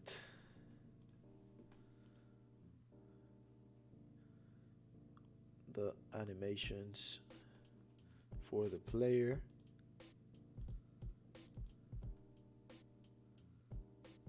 Not aiming.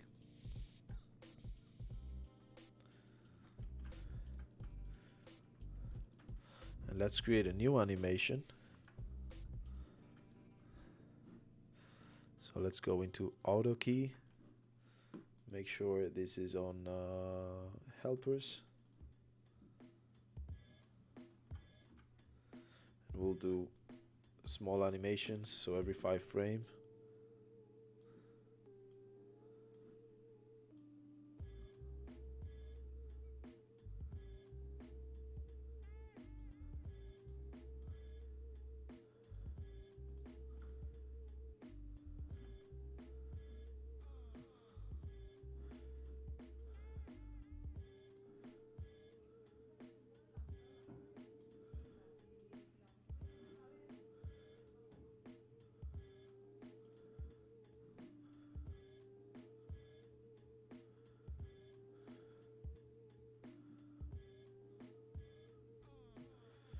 Okay, and now let's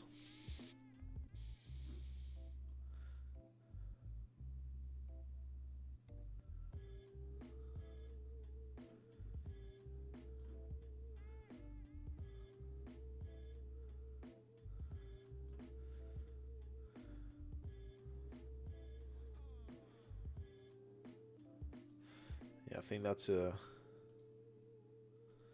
okay, let's grab all the keys. Okay, careful.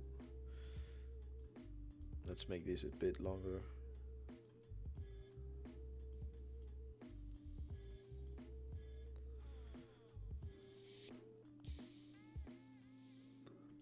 So yeah, that's like saving, like putting the gun down.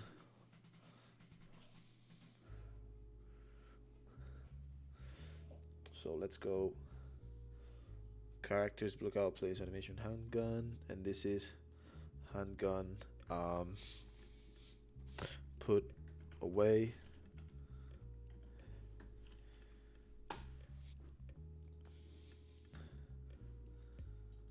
So let's grab this put away.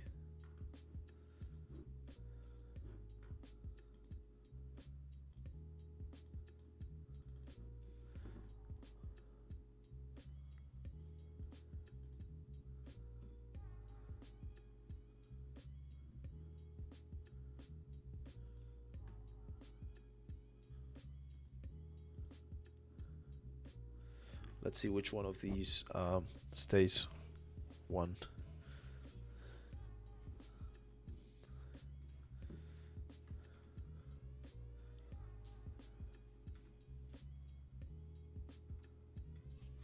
I'll do it on not aiming.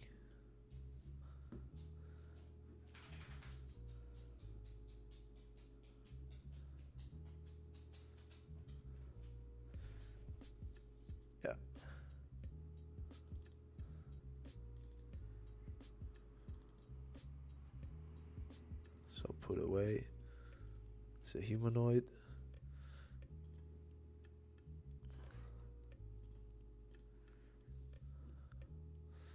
So we bake into pose, original and original. And we put away. Let's make transition. So he puts the weapon away.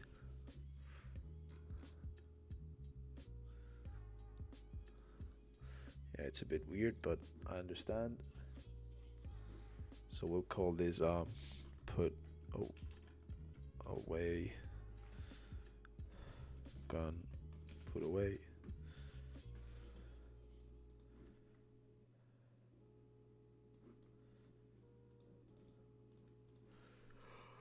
So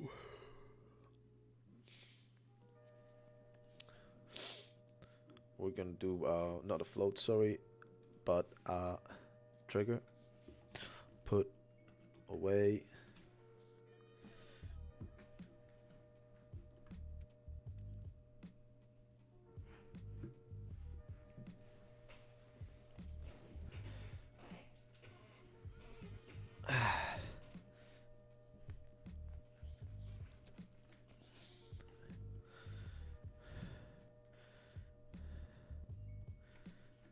So H will be heal. Cool. So right, let's add this condition. Put away like that, and then on the graph, let's grab our player. Draw, raise gun, aiming inputs, ready inputs.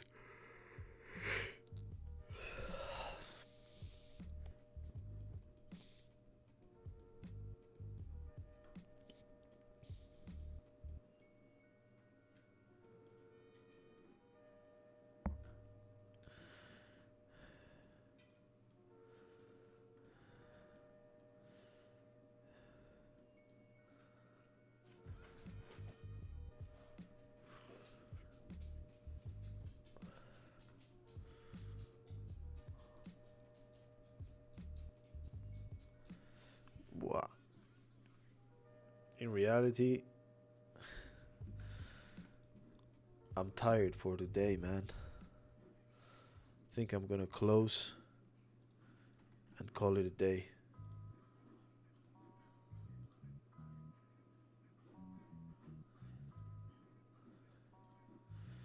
Yeah. So guys, thank you everyone for being around. I will see you really, really soon. I'm not gonna stream tomorrow. I think, but we can see. Okay, we can see. Tomorrow's my birthday, so I was thinking about, chilling. So yeah, we'll see. Have a great evening, and